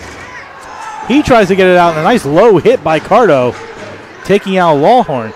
Murphy, who takes a big hit at center, is going to be a Raven penalty upcoming for interference as Gethings plays it into the corner. Now some pushing and shoving as Brewer didn't like that, and Brewer and Spinelli are going to go after each other with 2:03 remaining in the second period. Murphy got blindsided on a hit right at the top of his own line. The hope, though, is that Brewer didn't take a penalty of his own. I think we're going to go coincidentals with Brewer and the extra one on Pierce with that, so maybe 5-on-4. I was about to say before Murphy actually took the hit, it was Murphy who got flipped head over feet on Tuesday on the hip check, which was one of the nicer hip checks I've seen, mind you. But it was Murphy who took that hit the other day, and then he got blindsided right at the top of the Eagles zone as the Eagles were coming out, and that was the initial penalty. Brewer, unhappy with what Spinelli did, went after him. Now the question is it going to be 2-2 or 4-2 with 2:03 remaining in the second period? Yeah, I didn't see who the initial penalty was on with the hit on Murphy. I didn't either, just saw him go down and saw the official behind the play with his arm up. The way Murphy's acting right now, I'm guessing this is going to be 4-on-4, but let's see. At least both of the correct players are in the box this time. Well, there was an initial penalty, which they called. Then here, clearly the official pointed to both a post and a Franklin Pierce player. So it's a little curious what exactly we ended up with here. Looks like 2-2, 2 for interference to Spinelli and 2 for roughing the Brewer. And then nothing on the initial one. I think Spinelli was the initial. So that's who he went after. So they're not giving him 4-2, they're going 2-2. 4-2 probably would have been the justice there because Spinelli had the interference and there was pushing and shoving, but well, they're both equally culpable. And they're still going at it at the box, by the way. The two of them are yelling at each other in the box. Yeah, I mean they're equally culpable. So, and he pointed to both of them, so that's confusing there. 4-on-4 as out comes Horan. Horan in over the line, tries to spin toward the slot with a backhand that just deflected wide, and a recenter in front. It squirts into the near side corner. 4-on-4 for basically the rest of the period. 2-second difference between the penalty clock and the game clock. Horan, who wears number 7, by the way, his number's falling off as it's almost fallen off of him, and back he comes the other way. Space now. Over the line comes House. House closing in, looking for a backhanded center. Goes the other way, sends it to McGuire. McGuire with time and space. Screen in front, gloved by Richards as Horan jumped in the way. But Richards made the save as his numbers falling off with 1:26 to go in the second, 1:24 on the 4-on-4. Officially Brewer for roughing, and Spinelli, the junior out of Canton, Massachusetts, 2 for interference. Murphy, no worse for wear, though, back out there with Dobek. Dobek won a clean, but nobody was there. Now the puck is bouncing late in the period ice, and Gethings chasing after McGuire. McGuire comes up on left wing, checked by Murphy, finally taken away by O'Connell, tries to get it out of the zone, can't do it. Down goes McGuire, looking to draw a penalty. That was not a good dive. Puck comes to the near side where Murphy takes out the Raven player, and here come the Eagles 2-on-1 if they hurry. Cardo, 2 defensemen no less on a 2-on-1. Cardo over the line, shot right on, rebound, lay there for O'Connell, and it's held by Connor, who left the rebound wide open. You don't see that every day, Coach. 2 defensemen on a 2-on-1. No, talk about joining the play. Both of them kind of looked at each other like they weren't sure they were supposed to keep going. O'Connell especially, but then they realized they were on a 2-on-1. And they kept going, and Cardo, a nice shot. Nice stop by Connor. The rebound was there for O'Connell. We've got a Connor, an O'Connell, and a Cardo. I think we've got all 3 of those players correct. And a good save there. A lot going on there. Pekka in the face-off dot with Horan. Won by Pekka, but came quickly out did Sterling. Sterling, the freshman, on left wing over the line, trying to get around Cardo. He takes a shot stopped by Richards. Kicked into the near far corner. Sterling spins away with it, gets away from Cardo, looking to center it out in front. He tried. It did get out in front eventually. Then a centering pass across to a wide open net, but taken down was Sterling by one of the Eagles legally, so no penalty there. And here's Pekka. Pekka trying to get it out of his own zone, behind the back to O'Connell. O'Connell just wants to get it out over the line after being checked hard by Sterling. He finally gets it over to the blue line. Here's Pekka. Pekka with 25 in the period, over the line. Holds, waits, being watched by Branish. Gets the puck back on the half wall to Delory. Delory spins away from a couple of Ravens. 15 in the period. Pekka still has it. Closing. Waits. Behind the back to Sturgeon with space. Sword the net. Sturgeon takes a shot. Pekka had an opportunity. It rolled off his stick. 5 seconds remaining to Delory with time. Rolls off his stick again. In front. Breakaway opportunity for Horan, but the period's going to end before he could get there. And that will do it for an entertaining second period. Not as many goals, but we end up in the same place we did after one period, 4-4. Good things to take away in that period for both teams, Coach. But Post gave up a very early goal, didn't get back again, came right back, tied it, and played a pretty good period overall. Yeah, you have to appreciate where they're at right now as far as their ability to be resilient, so it's nice to see them get rewarded for it. But tie game, 0-0, so to speak. Third period, always your most important period. We'll see what the coaches' adjustments that they do make, and should be a pretty entertaining third period. That's going to be the thing, is to avoid that bad period. You know, they had the bad 10 minutes. They've played well since. It's now to avoid another bad period. If they can go even or above, they're going to win this game and come out of here with their first win of the season overall and in league play. We'll be back in 2 minutes with our look around the NE10 as we do in the second intermission. You're listening and watching the Post University Hockey on the NE10 Now Network and youtube.com/GoPostEagles.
Welcome back. Second intermission here at the Sports Center of Connecticut here in Shelton, Connecticut, where the score is Franklin Pierce 4, Post University 4, as both teams traded goals in the second period. A very good hockey game here this afternoon. Second period intermission brought to you by, and probably be good if I didn't lose my paper,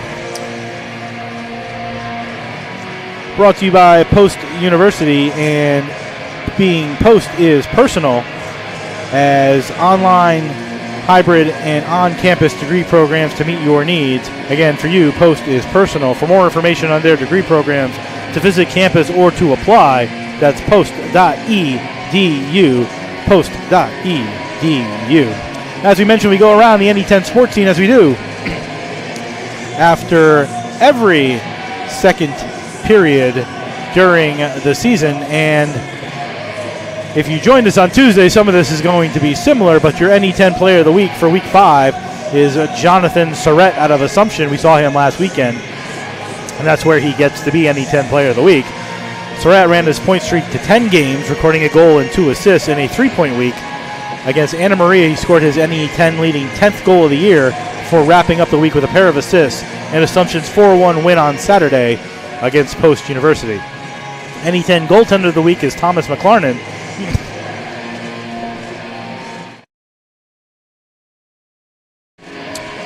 The senior goaltender out of Fountainville, Pennsylvania, McLarnon, continued his hot stretch to begin the year, posting a 31-save performance in Assumption's 4-1 win at Post. He currently leads the NE10 conference in wins 7-0 with a 1,000 winning percentage, goals against average of 2.53, and his third in save percentage at .915. The NE10 Rookie of the Week is Maximilian Banal, out of Franklin Pierce, who we very likely will see tomorrow afternoon. He's the freshman goaltender of Alpine, New Jersey. Banoon had a 37-save overtime win on Tuesday against Framingham State, mind you, in his first career start. He faced 39 shots, saving 37 of them for a .949 save percentage and a .192 goals against average. The NE10 honor roll is Callum Welch out of Assumption. Freshman goaltender, he had a solid showing in his first action of his collegiate career. He turned aside 38 shots against Anna Maria that knocked off Division I Stonehill 3 days prior. He held the AMCAT scoreless with the final 239, where they scored one even-strength goal.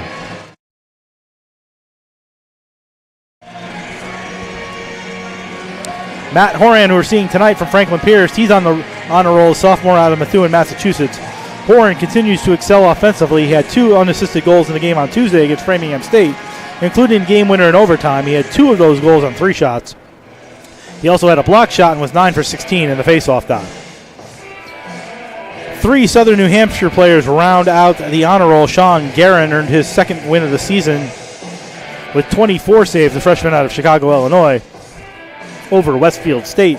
Austin Hirschberger, freshman out of Harwich, Massachusetts, he scored his first career goal and was a +1 and recorded 2 shots. And then Brendan Lynch, the sophomore out of Nepean, Ontario, scored a game-winning goal for Southern New Hampshire last Tuesday against Westfield State. His team-leading 4th goal of the season was his second game winner of the season.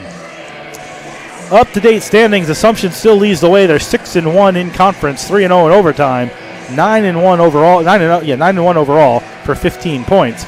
St. Michael's is 5-1 in conference, also 3-0 in overtime. They're 8-2 overall with 12 points. Franklin Pierce, who we're seeing now, 3-3, 0-0 in overtime, 5-5 overall with 9 points. 4th place is St. A's, 7 points, 1-4-1, 0-3 in overtime, 1-7-1 overall. Southern New Hampshire has 5 points. 5 points, is 1-3 in conference, 0-2 in overtime, 3-4 overall. And the Eagles with 2 points, 0-4-1 in conference, 0-1 in overtime, and 0-6-1 overall. If the Eagles can win today in regulation and sort of gain that momentum and move forward, they jump right back into the race, which is what they need to do. Schedule around the NE10. We'll recap Tuesday. Again, the Eagles lost to Albertus Magnus 8-1. St. A's defeated LIU 3-2. And Riviere defeated Franklin Pierce 4-2. Scheduled today, Assumption travels to St. Michael's for a 7-10 puck drop. That none of the other two games have gotten underway. And St. A's travels to Southern New Hampshire for 7:40. Everybody plays the same schedule again tomorrow. Franklin Pierce is here for 1 p.m. puck drop. 12:45 pregame on the NE10 Now Network. If you can't be down here, watch us on the NE10 Now Network or youtube.com/GoPostEagles. But reminder, last Saturday against Assumption, we had a sellout crowd, packed house downstairs. Holds a lot of people, and this place was jam-packed to the rafters. So come on down early tomorrow. Get a good seat to watch the Eagles host Franklin Pierce in Game 2 of this set.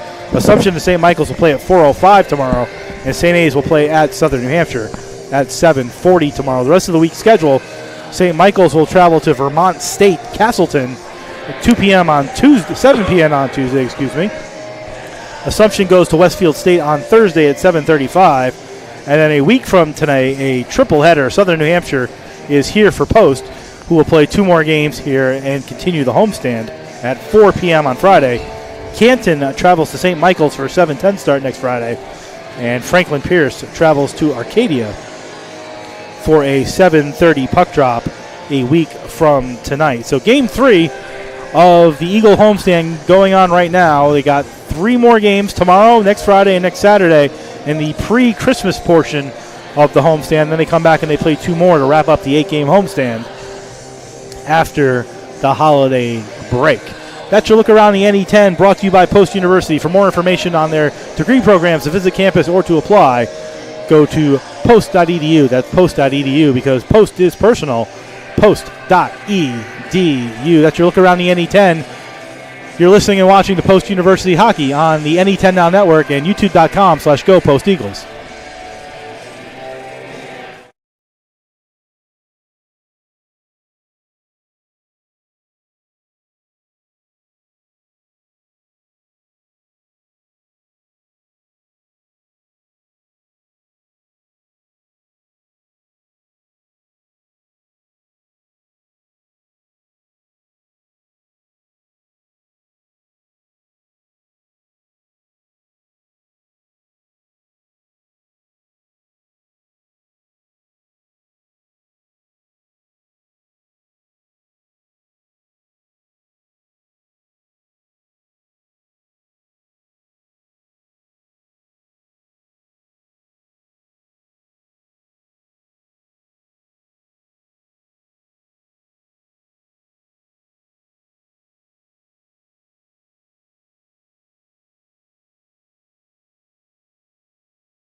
Back here for the second period intermission here at the Sports Center of Connecticut in Shelton, Connecticut. I'm Jeff Nelson, Coach Pete Whitney with me, as always, here for men's hockey action and even some upcoming women's hockey action as we dive deeper into that schedule. By the way, the women's hockey program starts playing again tomorrow. Actually, they're playing upstairs right now. What am I talking about? They're playing upstairs right now. Forgetting my days, getting mixed up there as well. 1 goal each for each team in the second period. They went into the locker room after the first intermission 3-3. 42 seconds in, and just like that, you thought the house was coming down, as Ike Frankel ended up on a give and go with Matt Horan at 42 seconds for Frankel, his first goal of the season. Second career, and it was 4-3 Franklin Pierce. But the Eagles, undaunted, came right back in a beautiful play by Ryan Cardo, spun at the red line, went all the way behind his own net, raced all the way up the ice, took it into the corner, fought the defender off in the corner and sent it in front to Patrick Murphy for his second goal of the year at 5:25. That's how the period ended, 4-4. Each team with some power play opportunities and some 4-on-4 time. Shots on goal for the Eagles, 15, a two-period total of 23. For the Ravens, 9, a two-period total of 26. Shots just in general, though, the Eagles lead 46-38, which says a lot about how their game has changed between Tuesday and today. Face-offs, Eagles won that in the second period, 14-10, two-period total 29 for the Eagles, 19 for the Ravens. Coach, good second period. Both teams trading goals, but from the Eagle perspective, they didn't get down on themselves with a quick Raven goal to start the period. They fought back and have been a lot more edgier, I think, in this game than I've seen this week or in previous games, and they seem to really be chipping away, and they have an opportunity here to get a win. Yeah, I think both talks in each locker room are probably identical, talking about staying out of the box, possess the puck and make plays with it to get good scoring opportunities, and do not take chances defensively. How do you avoid taking that, getting too hyped up in this situation? Like, you're 0-7, you want this win, it's a conference game, you get right back into the conference with a win. How do you avoid getting too hyped up in these last 20 minutes and doing things you're not supposed to be doing? Well, that's where you hope your leadership comes in the locker room, where the coach can say what he says, but usually that's fairly brief between periods, especially in a game like this. And the boys just talk about that, about sticking together, playing the game the right way, exactly how the game plan was written up. And this is your opportunity to do that. Like I said, you want to let it happen as opposed to try to make it happen, if that makes any sense. Teams taking the ice for the start of the third period. And by the way, Eagle fans, we just want to remind you, Eagle fans, Eagle family, don't forget to go to posteagles.com, go to the fan section, and click on Ask the Broadcast. If you have a question, as Peyton did in the first period, that we were able to answer, Ask the Broadcast will take your question and hopefully answer it on the air for you throughout the course of the season, if not tomorrow. Eagles coming out in their third jerseys, their gray jerseys. They will be going left to right as you look at your dial. Franklin Pierce in their red maroons going right to left as we start the third period. Coach, quickly, just a little background on the gray jerseys. I know we touched on it in the first period. What's the impetus behind those gray jerseys? Sure, the third jerseys came out of that difficult time that everyone faced with COVID, where the season was suspended. It was part of an exercise where they were split into 5 groups, and we whittled it down to 2. They voted on one. We proposed it to the athletic director, and here we are. Very nice jerseys. I like the gray jerseys. Although I will say, in all honesty, I like the orange jerseys too that we don't see as often. But these are very sleek and maybe something to change the momentum and the tide as we start the third period, 4-4 with Murphy and Horan in the faceoff dot.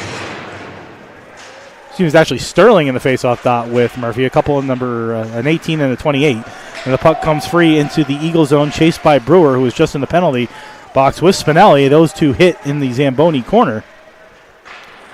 Puck popped free into the slot area. Cardo chops it out, and here comes Howell trying to pick up a puck on the new sheet of ice. Puck bouncing around. Colden here shouldn't be bouncing nearly as much, and the puck comes all the way around the boards and out the center. Here's Cardo. Cardo to Murphy, carries it in on left wing over the line. 3 Ravens chasing him, but it comes free in front with a centering pass to Howell as Gethings got it. Tried to find Howell. It rolled off his stick and back out the center where the Eagles will try again. Murphy goes off on a line change. Delory dangerously behind his back. Picked up by Engdahl, who came off the bench on the line change. And here's Howell. Howell gets to the red line, dumps it in, goes off on a line change of his own.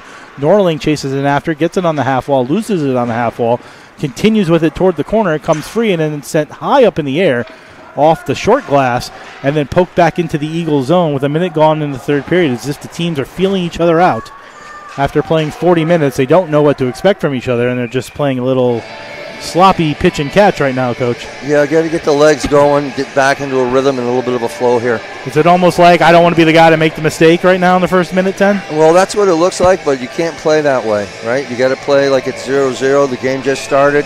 Just break it down, 3 periods, 3 games. Let's win the third game.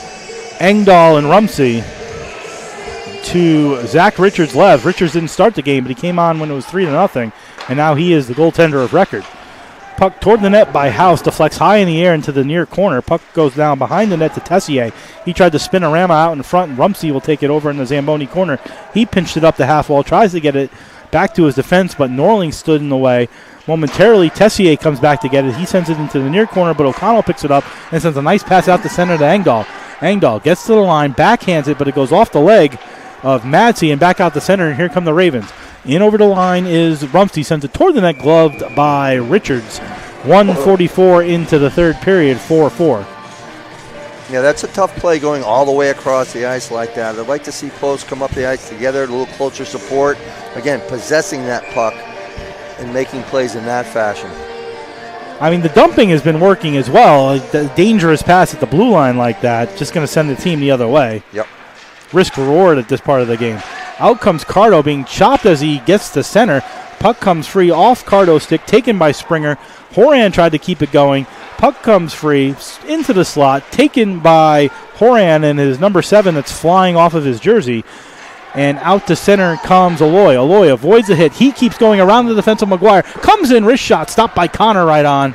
Played to Tommy Bice up on the half wall at the top of the far circle. Bice loses it, rolls off his stick, dives for it. Puck comes free. Springer takes it. He turns around and comes back the other way with Horan. Horan gets to the blue line, dumps it in right on to Richards, who will glove it easily with Rorich coming toward the net.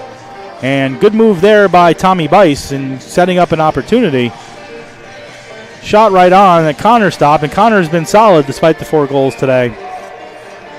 Yeah, again, working to possess that puck and not just kind of turning that over to become a 50-50 is always a better play. Crowther, whose name we haven't said a lot of in this game, tried to go forward with the puck off the face-off win by Murray.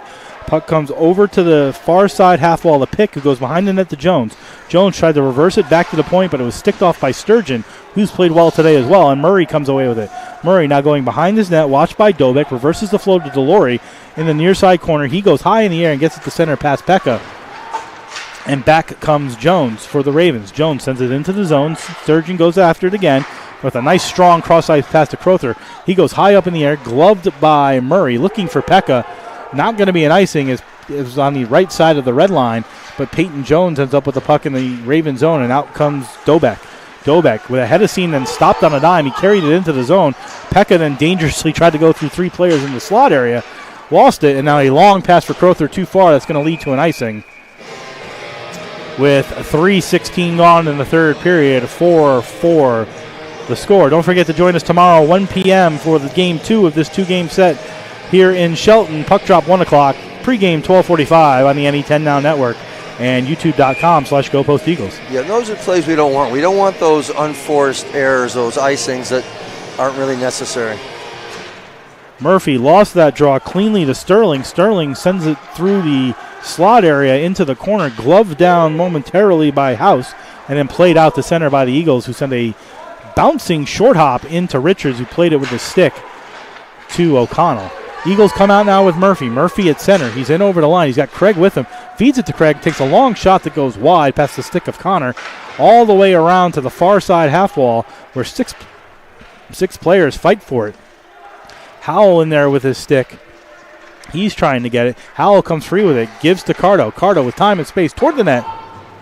Sticked away into the near side glass area. Puck reversed all the way around. Murphy chasing after it, but out comes House. Declan House gets checked into the referee and into the scorer's area, where he gave away the puck, though. Now the Eagles come back the other way. Here's Howell. Howell leaves it for Craig. Craig with space. Takes a shot right on. Stopped by Connor from about 25 feet out. And here come the Ravens 1-on-2 as Barter came back onto the ice off a line change. Didn't see that behind the play. And now Barter ends up with the puck as he forced Rumsey to go wide. Craig looking into the middle, gives to Gethings. He stops on the dime, tries to get away from the defense. Barter picked up the puck, carried it on left wing, tries to go around the defense. He gets it into the corner where Gethings and Barter fight after it. Howell stepped into it, kept into the zone momentarily. Now a 2-on-1 for the Ravens over the line. Here's Tessier. Tessier carrying, holding, waiting, shooting. Stopped by Richards as he held the post, and it went off his shoulder and high and above over the net. Puck tried to be recentered and went off the back of the net, behind the net, now up to the near side half wall, top of the circle area. Played back behind the net, now back to Gethings, who gets it out and dumps it in from the red line. 5 minutes gone in the third period, 4-4 the score. Todd Branish takes the puck. Something went flying in the air, and the puck goes all the way down for an icing. What? That was a piece of Horan stick? Piece of equipment? Was it his blade? I just saw something pop 50 feet in the air. Skating around there with only a shaft in his hand, so yeah. Saw something. Well, fortunately, it wasn't like his teeth or anything. It was just a piece of the stick. That'd be a lot of teeth. Whew.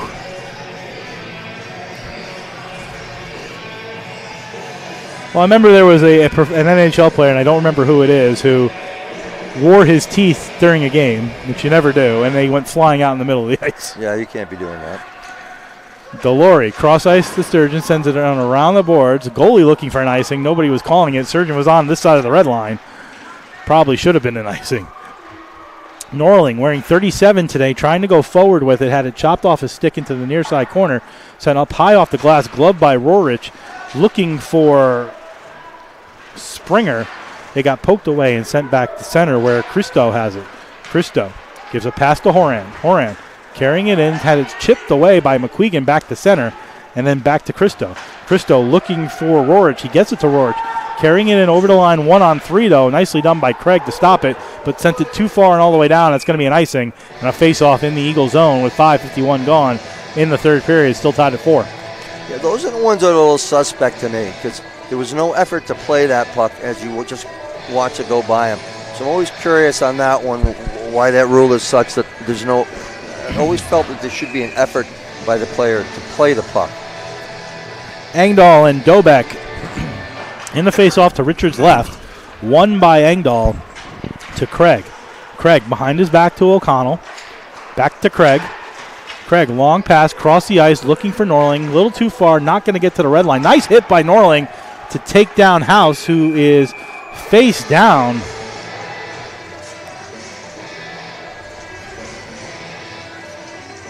Ravens, Dobek, one of the assistant captains, looking at the referee, and the referee just puts his arms out like, what am I supposed to call?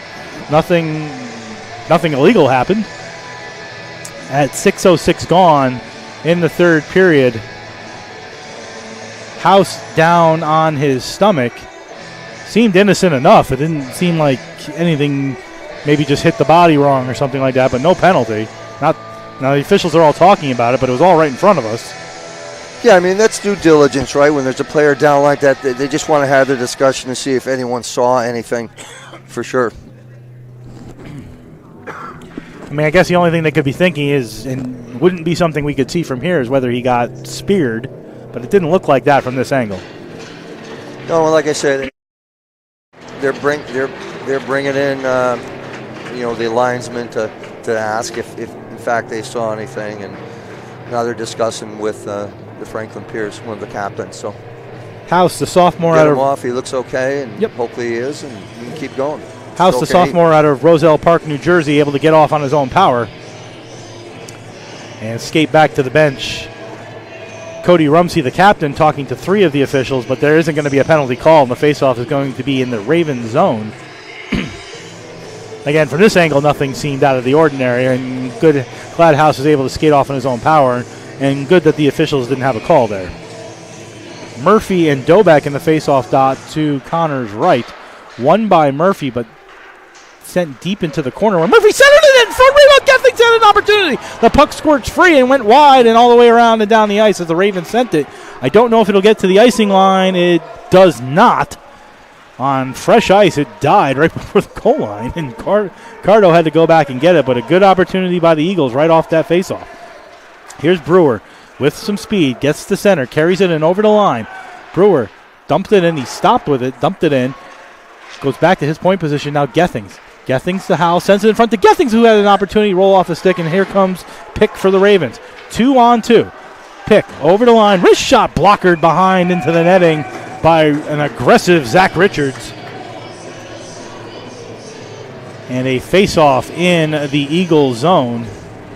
Yeah, this is where both teams have to be careful on that transition to make sure their defenders do not get caught, and that nearest forward has got to come back hard through the middle with a back check to negate any odd man opportunities. Sterling and Barter, a couple of 18s on the draw to Richards' left. Puck just dies in the circle. Both teams chopping at it, still chopping at it. Gets it to the point, sent back in by House, who's right back out there after being on the ice. 4 players jamming at it in the near side corner. Now a 5th player, Craig, comes in to help out. It comes up to Bice on the half wall. He gets it out the center and dumps it into the Raven zone. Bice chasing after it with Aloy. A couple 14s in there. Aloy with a big hit. Gives it up to Bice. Bice fighting off Lawhorn with it behind the net. It comes all the way to the near side where it's played by Frankel. Frankel hits the glass high in the air. O'Connell gloves it down, tries to keep it in front of him, but the puck sent behind him and all the way into the Eagle zone where Craig will play it in the Zamboni corner. Dangerously gets the puck away, up along the wall. Bice had it go by him and out the center. Now Bice takes it away from Lawhorn, and here's Bice with a little bit of a break. He stops as the Raven defense got back, goes behind his back to Aloy. Aloy controls it for a minute, gets checked off. Barter comes with it, tries to go in front of the net. Barter gets hit. It's a car crashing in front of the net. Delory has it. He faked the shot, takes the puck back, looking for Engdahl. It popped up in the air and out the center. Good recovery by the Raven defense as the Eagles streaked down and had a couple of opportunities, but Barter in the middle of that again took a big hit right in front of the net. Sturgeon trying to carry it forward. Had it checked away and it rolled back to Richards, where he'll cover it with 8:07 gone in the third period, still 4-4. But the Eagles there with an opportunity, and Barter fought right toward the net, took a big hit like a big car crash out there, and the puck got sent out back down the ice. Yeah, good period so far by both teams playing hard. Murray and Rumsey to Richards' right. One cleanly by Rumsey, sent toward the net by Lawler. Into the Zamboni corner goes Rumsey. It plays up the wall, and here comes Norling. Norling, 3-on-2, gets to the red line, spins away, though. Stopped his momentum, went behind his back, and then gave the puck away. And sent to Rumsey, who dumps it in. Tessier chasing it after. A couple of 15s now with Brewer and Tessier fighting. Cardo goes in to help. Murray comes in to help. He gets it off the half wall, tries to get it out. It gets behind the defense and stopped at the red line as Branish raced back to get it. And here comes Murray. Murray avoids the dive of Tessier, leaves it for Norling, who fanned on a shot toward the net. Keeps going, though. Sends it behind the net. Goes to Murray. Murray comes out the other side. Tried to wrap it around. Stopped by Connor. Puck then played all the way back into the Eagle zone with O'Connell, whose stick just broke as he tried to play it. He was the only one back there, but wise enough not to play it with the broken stick, and Richards helped him out while everybody went for a line change and then raced back to help out O'Connell. And the puck goes back to the Ravens line and then gave it away to Murphy. Murphy carrying it in over the line, fakes the shot, takes the shot, goes off the glass high and around the boards onto the near side where the Ravens trying to get it out. Tristu tried, gave it away. Howell closes in, hit the post. Howell closed in with a shot through the slot area and hit the post behind Connor. Good opportunities for the Eagles, and a post thwarts them, and the Ravens come back the other way with the puck in the Eagle zone, but then taken away by Gethings. Gethings with Howell, head of steam for Howell, trying to catch up to the puck. It's kept in the Gethings. Gethings trying to find Murphy. It goes off the stick of Tristo, pops up in the air, goes behind the net. The Eagles have it again. Centering pass out in front, diving play by Lawhorn. Center turned around by Gethings. He scores! Gethings turned around in the slot after a rebound and slammed it by Connor. And at 9:54, the Eagles take their first lead of the game. It's 5-4.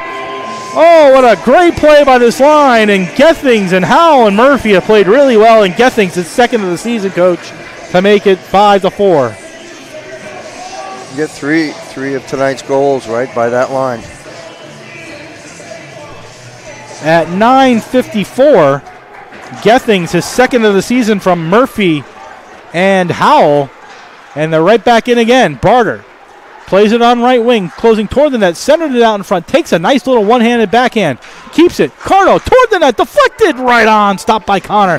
It went off the stick of Barter, and then Aloy lays a big hit, and the puck goes out of play, and the faceoff should be inside the Ravens zone. Just to recap, it's Gethings' second of the season, the junior out of Londonderry, New Hampshire, from Murphy and Howell. Howell, a 2-point night, his first 2 points of the season. All at 9:54, and the Eagles have a 5-4 lead with 9:50 to go. Murray wins the faceoff cleanly to Engdahl. Cardo keeps it in. McQueenan behind the net. Back to Cardo. Cardo sends it toward the net, looking for a deflection off of Engdahl. Engdahl couldn't deflect it, trying to keep it in. It comes free to center. McQuegan sends it right back in. Played by Declan House. House, long pass to a wide open pick on this side, but it bounced by him. No icing. Delory goes back to play it. Goes D to Sturgeon. Sturgeon to Murray. Murray to McQueen, aggressively gets it out of the zone. Sticked off by John Sterling. Back to his defense of Cole Madsey, the junior out of Frisco, Texas. Richards now on the long side of the win-loss record with a 5-4 lead right now after coming in to replace Drew Blodgett after giving up 3 goals in the first 7 minutes. Delory, long pass to Murray, goes off his skate to Madsey. He plays it at center, and they dump it back in with 8:56 to go in regulation time.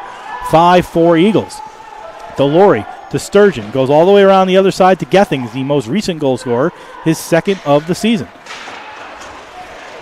Sturgeon looking for Howell. He went face first into the glass, and he hasn't gotten up. Now he's getting up. Delory plays it to Gethings. Howell looking for a line change, gives it to Murphy, who just gets it out of the zone. And here comes Frankel. Frankel carrying it in, tries to avoid the D. He does. He continues forward, but nice hustle back there by, I think that's Murphy, to get in front of it and get in front of Frankel to keep him from getting a shot off. Puck behind the net. 3 Eagles, 2 Ravens.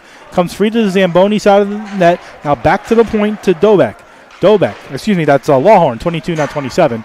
Puck played up the line by Murphy and all the way to center as the players go off on a line change. There's almost too many men on the ice again, as the puck was right in the bench area and players were looking to change.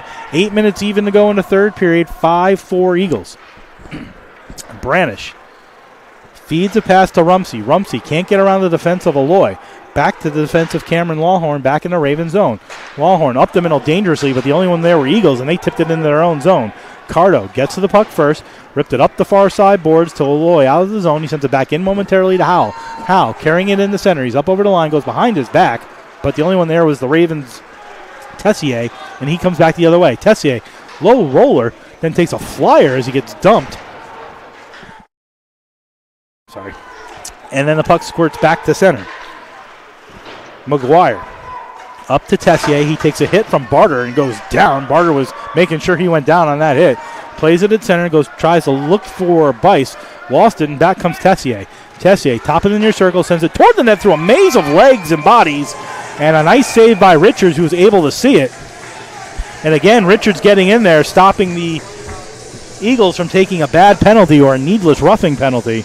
With 7:19 remaining in the third period, 5-4 Eagles. Yeah, the one thing you need to be, both sides, but certainly for Post, is to be disciplined at this point and don't give the Ravens any unearned opportunities.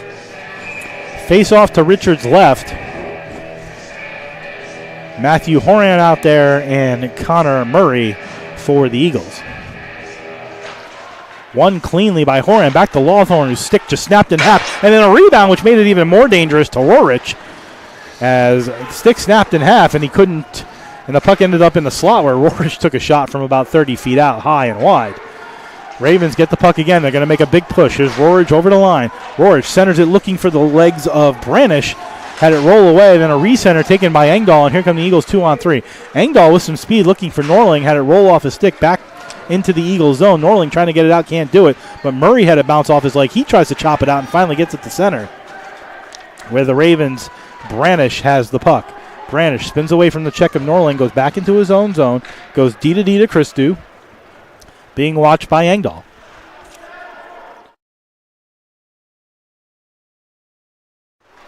Behind his net, being watched now by Murphy as players go off on a line change, and out come the Ravens' Horan. Horan up on right wing over the line, carries it, takes a shot toward the net, gets deflected up into the air, goes around to the other side. Gethings gets back there. Sturgeon also back there. Picks it up behind the net, gets away from the check of Springer, and will regroup behind his own net with 6:12 to go in regulation time. 5-4 Eagles. Here's Gethings. Just gets to the red line, dumps it down behind the net. Pekka chases after it. He gets there first. Nice route taken by Pekka to get to that puck first. He comes out the near side, spins behind his back after bringing it almost to the blue line, looking for Murphy. It goes into the near corner where the Eagles are fighting for it again. It comes free. The Eagles still have it. Stick up in the body of Gethings. He falls, goes out the center, and Delory sends it right back in and will go off on a line change. Behind the net are the Ravens. 5:41 to go in the third. Christou gives to McGuire. McGuire's watched by Pekka, who's been all over the place tonight. McGuire has to spin away from Pekka. He can't get the puck out of the zone. He goes D to Christou, and they finally get it out to Jones. Jones gets the center. He goes across the ice with a pass for Dobek. Dobek over the line with it. Goes behind the net, tries to center it in front, deflected off the stick of Brewer, and into Richards this time. As sometimes that's the most dangerous play, sending it off the defenseman's stick, but Richards was there to make the save. With 5:18 to go in the third period, it's 5-4. Yeah, Zach just going for a skate there, get recomposed, let him set the net back up. Gets a stick from the referee and face it back off. Face off to his right. Barter back out there for the face off. Looks like it'll be Sterling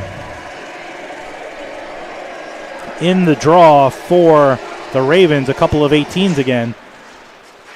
Richards sort of won it, then fell on top of it, tried to close his feet on it, helped out as Spinelli turned and fired. It deflected off a Brewer behind the net, and then Frankel got checked off, but it ends up in the slot to Sterling, who took a shot that went high and wide. Sent back in by Madzi behind the net. Brewer pins it up on the wall. Cardo tries to come out with it. He gets it to McQuegan, and he'll get it out of the zone. McQuegan tries to send it behind Madzi, then chase after it. Sorry, that's to Loy, 14. He goes after it, spins away in the near far corner. Gives it to Bice. He lost it, and here comes Sterling out the other side. John Sterling carrying it to center. Gives it to Frankel over the line, just onside. I thought that was off. Delory played it out of the Zamboni corner, and Aloy chipped it back to center with 4:32 to go in regulation time. Post leading Franklin Pierce 5-4. Falling down is Bradish, who gave it away to Howell. Howell closing in, drives toward the net and had it chopped off a stick by Bradish. Bradish desperately making up for his error. Murphy tries to find Sturgeon back at the point, too far and too wide, and it goes all the way back to Richards behind his own net with Rorich right on top of him. Delory in the Zamboni corner got checked, and they got chopped up into the netting in the Zamboni corner with 4:04 to go in the third period, 5-4 Eagles.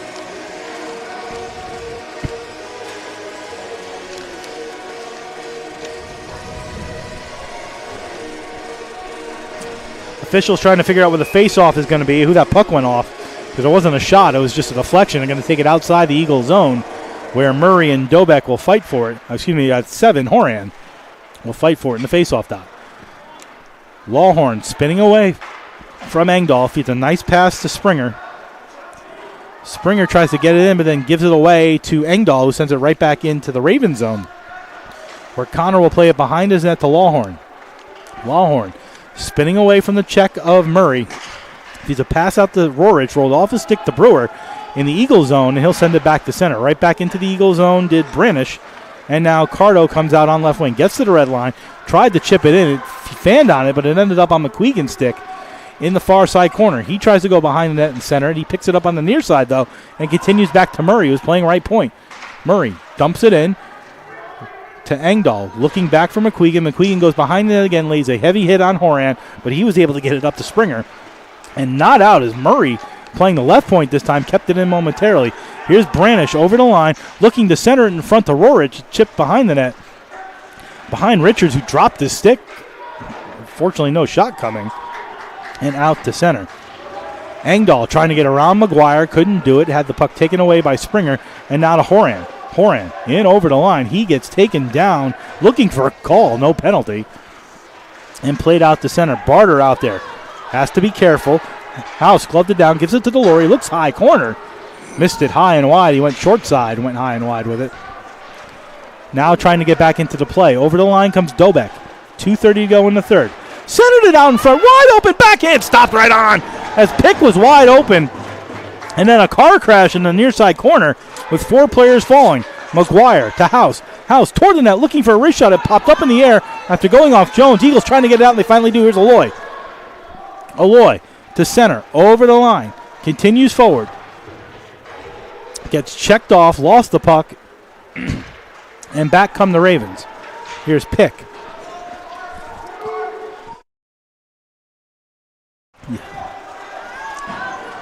Lost it to Howell. Howell goes high up in the air to a racing Murphy. The question is, will he get there before it rolls in on goal?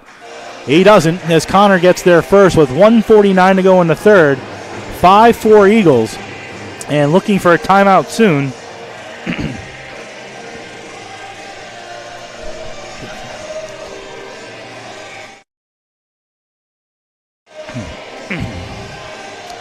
face-off to Connor's left. Murphy and Rumsey. Eagles lead 5-4, 1:49 to go in regulation time. Puck sent out to center, then right back in by Howell. Howell sends it into the corner where Lawhorn, who didn't play much in the early part of this game but has played a lot in the second part, gives it to Frankel. Frankel carries it in over the line. Connor looking to the bench to see if he's getting pulled. He's not going yet. He went all the way out to the halfway through the zone and didn't come out yet. Puck sent around to the Zamboni corner. Gethings tries to get it out. Lawhorn keeps it in, sends a shot toward the net. And wide. Connor now going to the bench. 6 attacker coming out for the Ravens. 1:20 to go in regulation time. 6 attackers for the Ravens. Back to Branish. Branish on left point sends it down to Rumsey. Rumsey back to Branish. Blocked by Howell. Nicely. And he'll go off on a line change. All 3 forwards will go off on a line change while they bring it back in. Here's House. Carrying it in on left wing over the line. There's a stick right in the middle of the slot at the top of the blue line. Shot toward the net, deflected off a leg of Springer. And into the near corner. Under a minute to go in regulation. Recenter, but the only one there were for Eagles. Shot taken, deflected, bouncing around in the slot area. Rebound shot stopped by Richards somehow. It squirts to the Zamboni corner. Rebound shot taken away. Players diving all over the place. That was Norling this time. It's in the low circle. Richards makes another save with 37. Puck recenter behind, in front. A centering pass. Richards got a glove on it. Referee finally blows the whistle as Richards hugs the post like it's a newborn baby, not wanting to drop it, and he makes another save with 32:8 to go in regulation time, and the Eagles holding on to a 5-4 lead. And, Coach, it's like a scramble drill when that puck starts bouncing off of bodies and everything, like the first goal the Ravens scored way long ago. That's what was going on there in that little sequence. Yeah, there was a lot of action, and again, really good job by Zach Richards to just keep his composure and locate that puck. See if anybody's going to call a timeout here with 32.8 to go. Somebody is. The Ravens will call the timeout as Coach Fusco looking to set up a play with 6 attackers. Hopefully everybody remembers 32.8 was on the clock because the clock's just running now. 5-4 Eagles lead. Face off to Richards left of both teams talking to both coaches. Coach, what are you saying with the 5-4 lead in this timeout? I'm saying that we're not in a hurry just to get the puck out of our zone. We have it on our stick. We have to get our head up, look, and make sure we either find a lane where we can drift it out, not ice the puck, or if we need to, worst case scenario, we'll have to grind it out along the boards, wait for help, and just work it out and just stay together.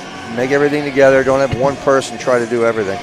So, Coach, are you one from your perspective who wants your players to shoot for the empty net in this situation, or would you have the chance, take it, risk it? Because that's a lot of what the debate is at a lot of levels now. Shoot for the empty net at all costs, or make a smarter play and just try to dump it into the zone. Well, I think it depends on how much time is left on the clock, and how open the lane you have. That's where you want your players to just use their hockey sense and at the end of the day, it's their game. We can advise on that, but don't force the play. Don't force the play.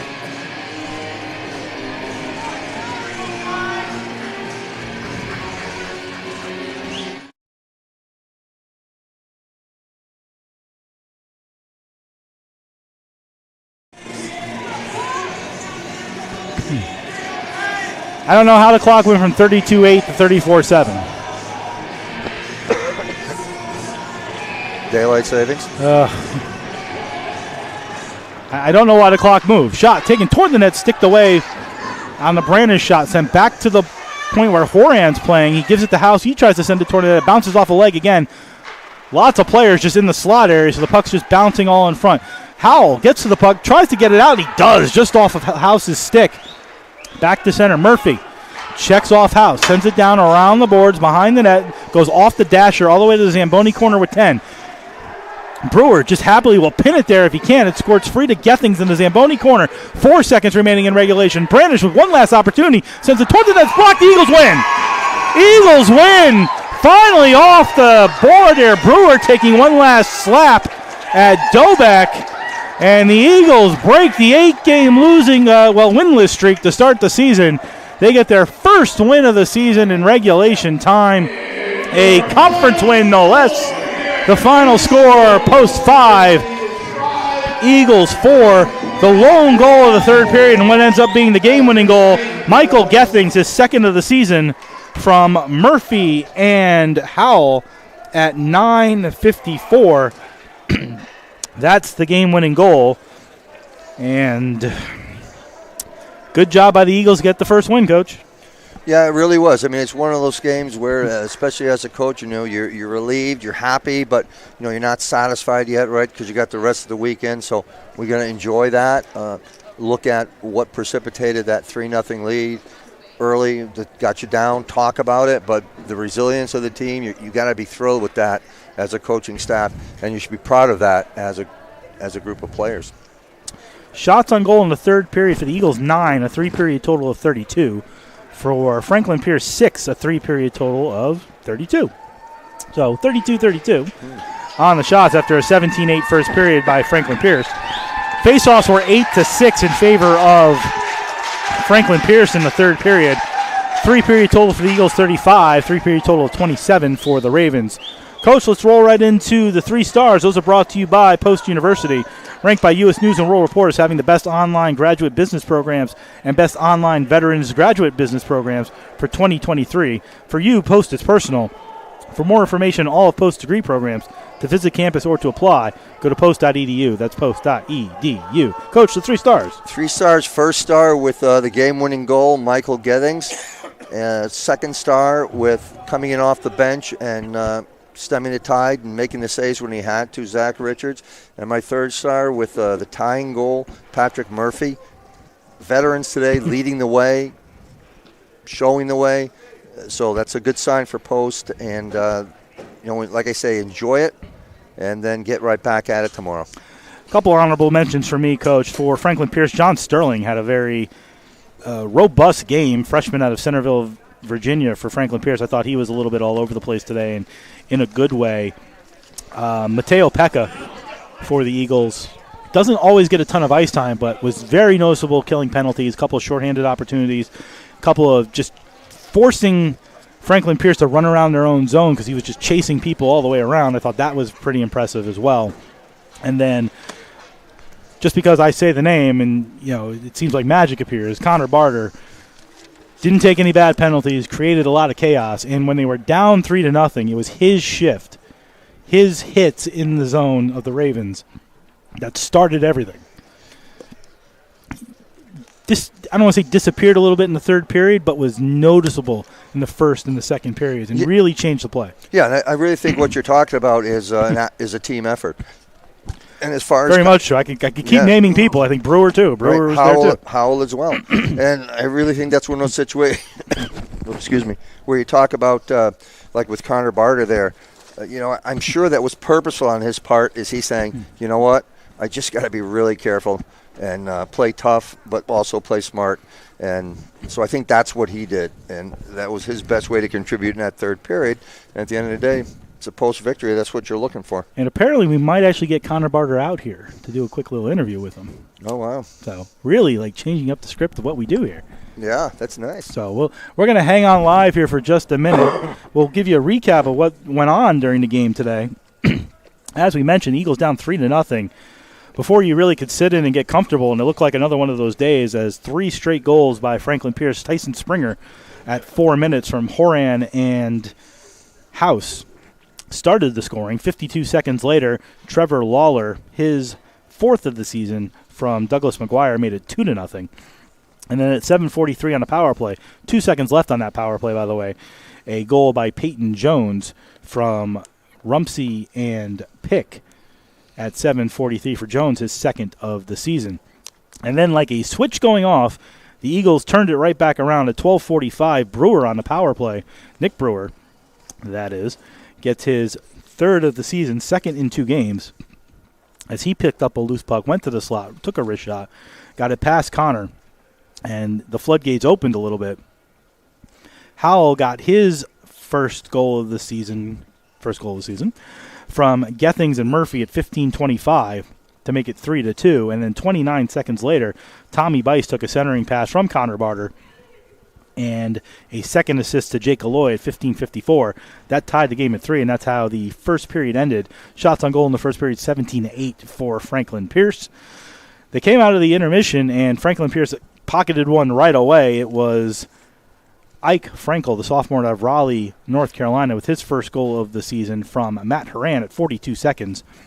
And you thought maybe for a second, here we go again. But the Eagles came right back a little under 5 minutes later. Patrick Murphy, his second of the season, his second point of the game as well, from Ryan Cardo, who really did a lot of the work on that play. At 5:25, made it 4-4, and that's how we went to the second intermission. Shots on goal in the second period, 15-9 for the Eagles, 26-23 Ravens as we went to the third period. First few minutes of the third period, everybody just feeling each other out as if they hadn't played 40 minutes already, but nobody looking for a mistake. But then ultimately Murphy and Howell went to work and set up Michael Gethings for a beautiful shot from the top of the slot area at 9:54. That's the game winner and the only goal of the third period. Shots on goal 9-6 for the Eagles in the game, 32-32 for both teams.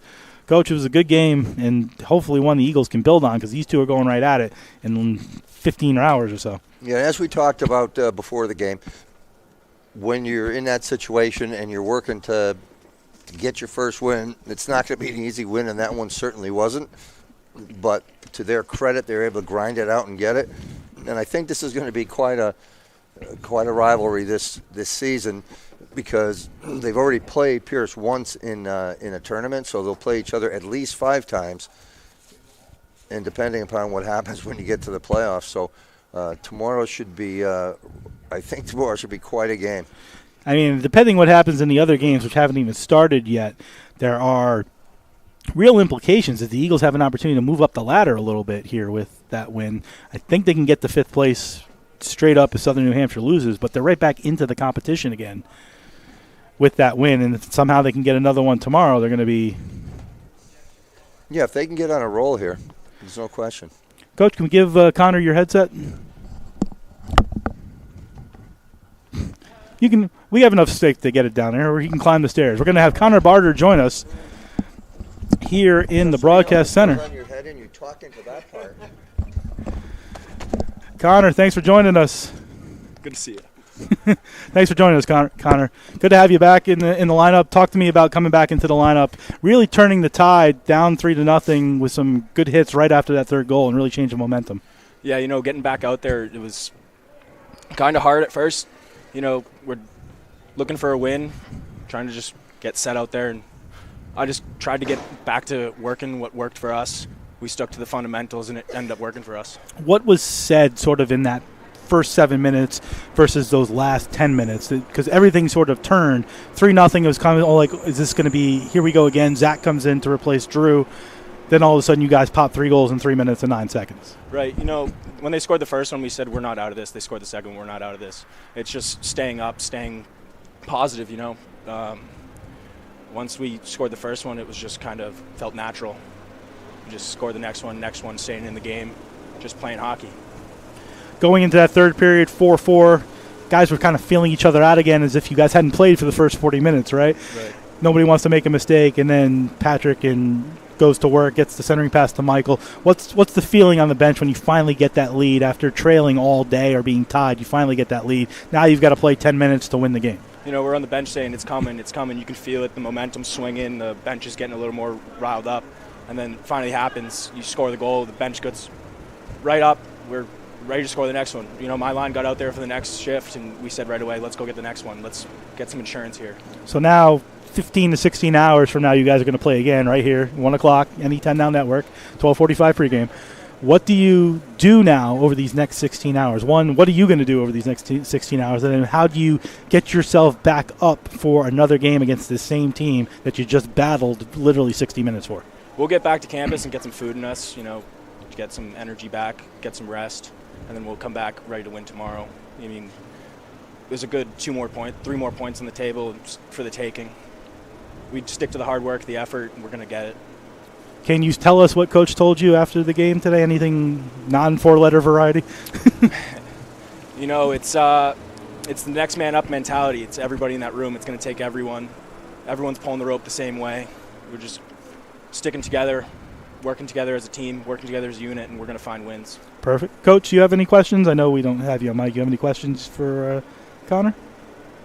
You yourself did a really good job playing the tough game that you play, but then being really disciplined in that third period. What was going through your mind personally when you hit that third period in your play? How you felt you needed to play? In past years, I've kind of been known to take penalties. It's kind of the mindset I've had this year and talking with coach, playing on that edge. There's a edge you got to play, and you can't really cross that edge or you'll take the penalties. Playing on that edge is where I try to stay for that third period, keeping the mindset of I'm better off on the ice than in the penalty box. Perfect. Connor, thank you for joining us. Thank you, Hopefully we guys. can talk to you again tomorrow. That'd be awesome. Go get him. Thanks, Connor. Thank you. For Coach Pete Whitney, I'm Jeff Nelson. You're listening and watching the Post University on the NE10 Now Network and YouTube.com/GhostPostEagles. We'll see you tomorrow at 12:45 pregame, 1 p.m. puck drop on the NE10 Now Network.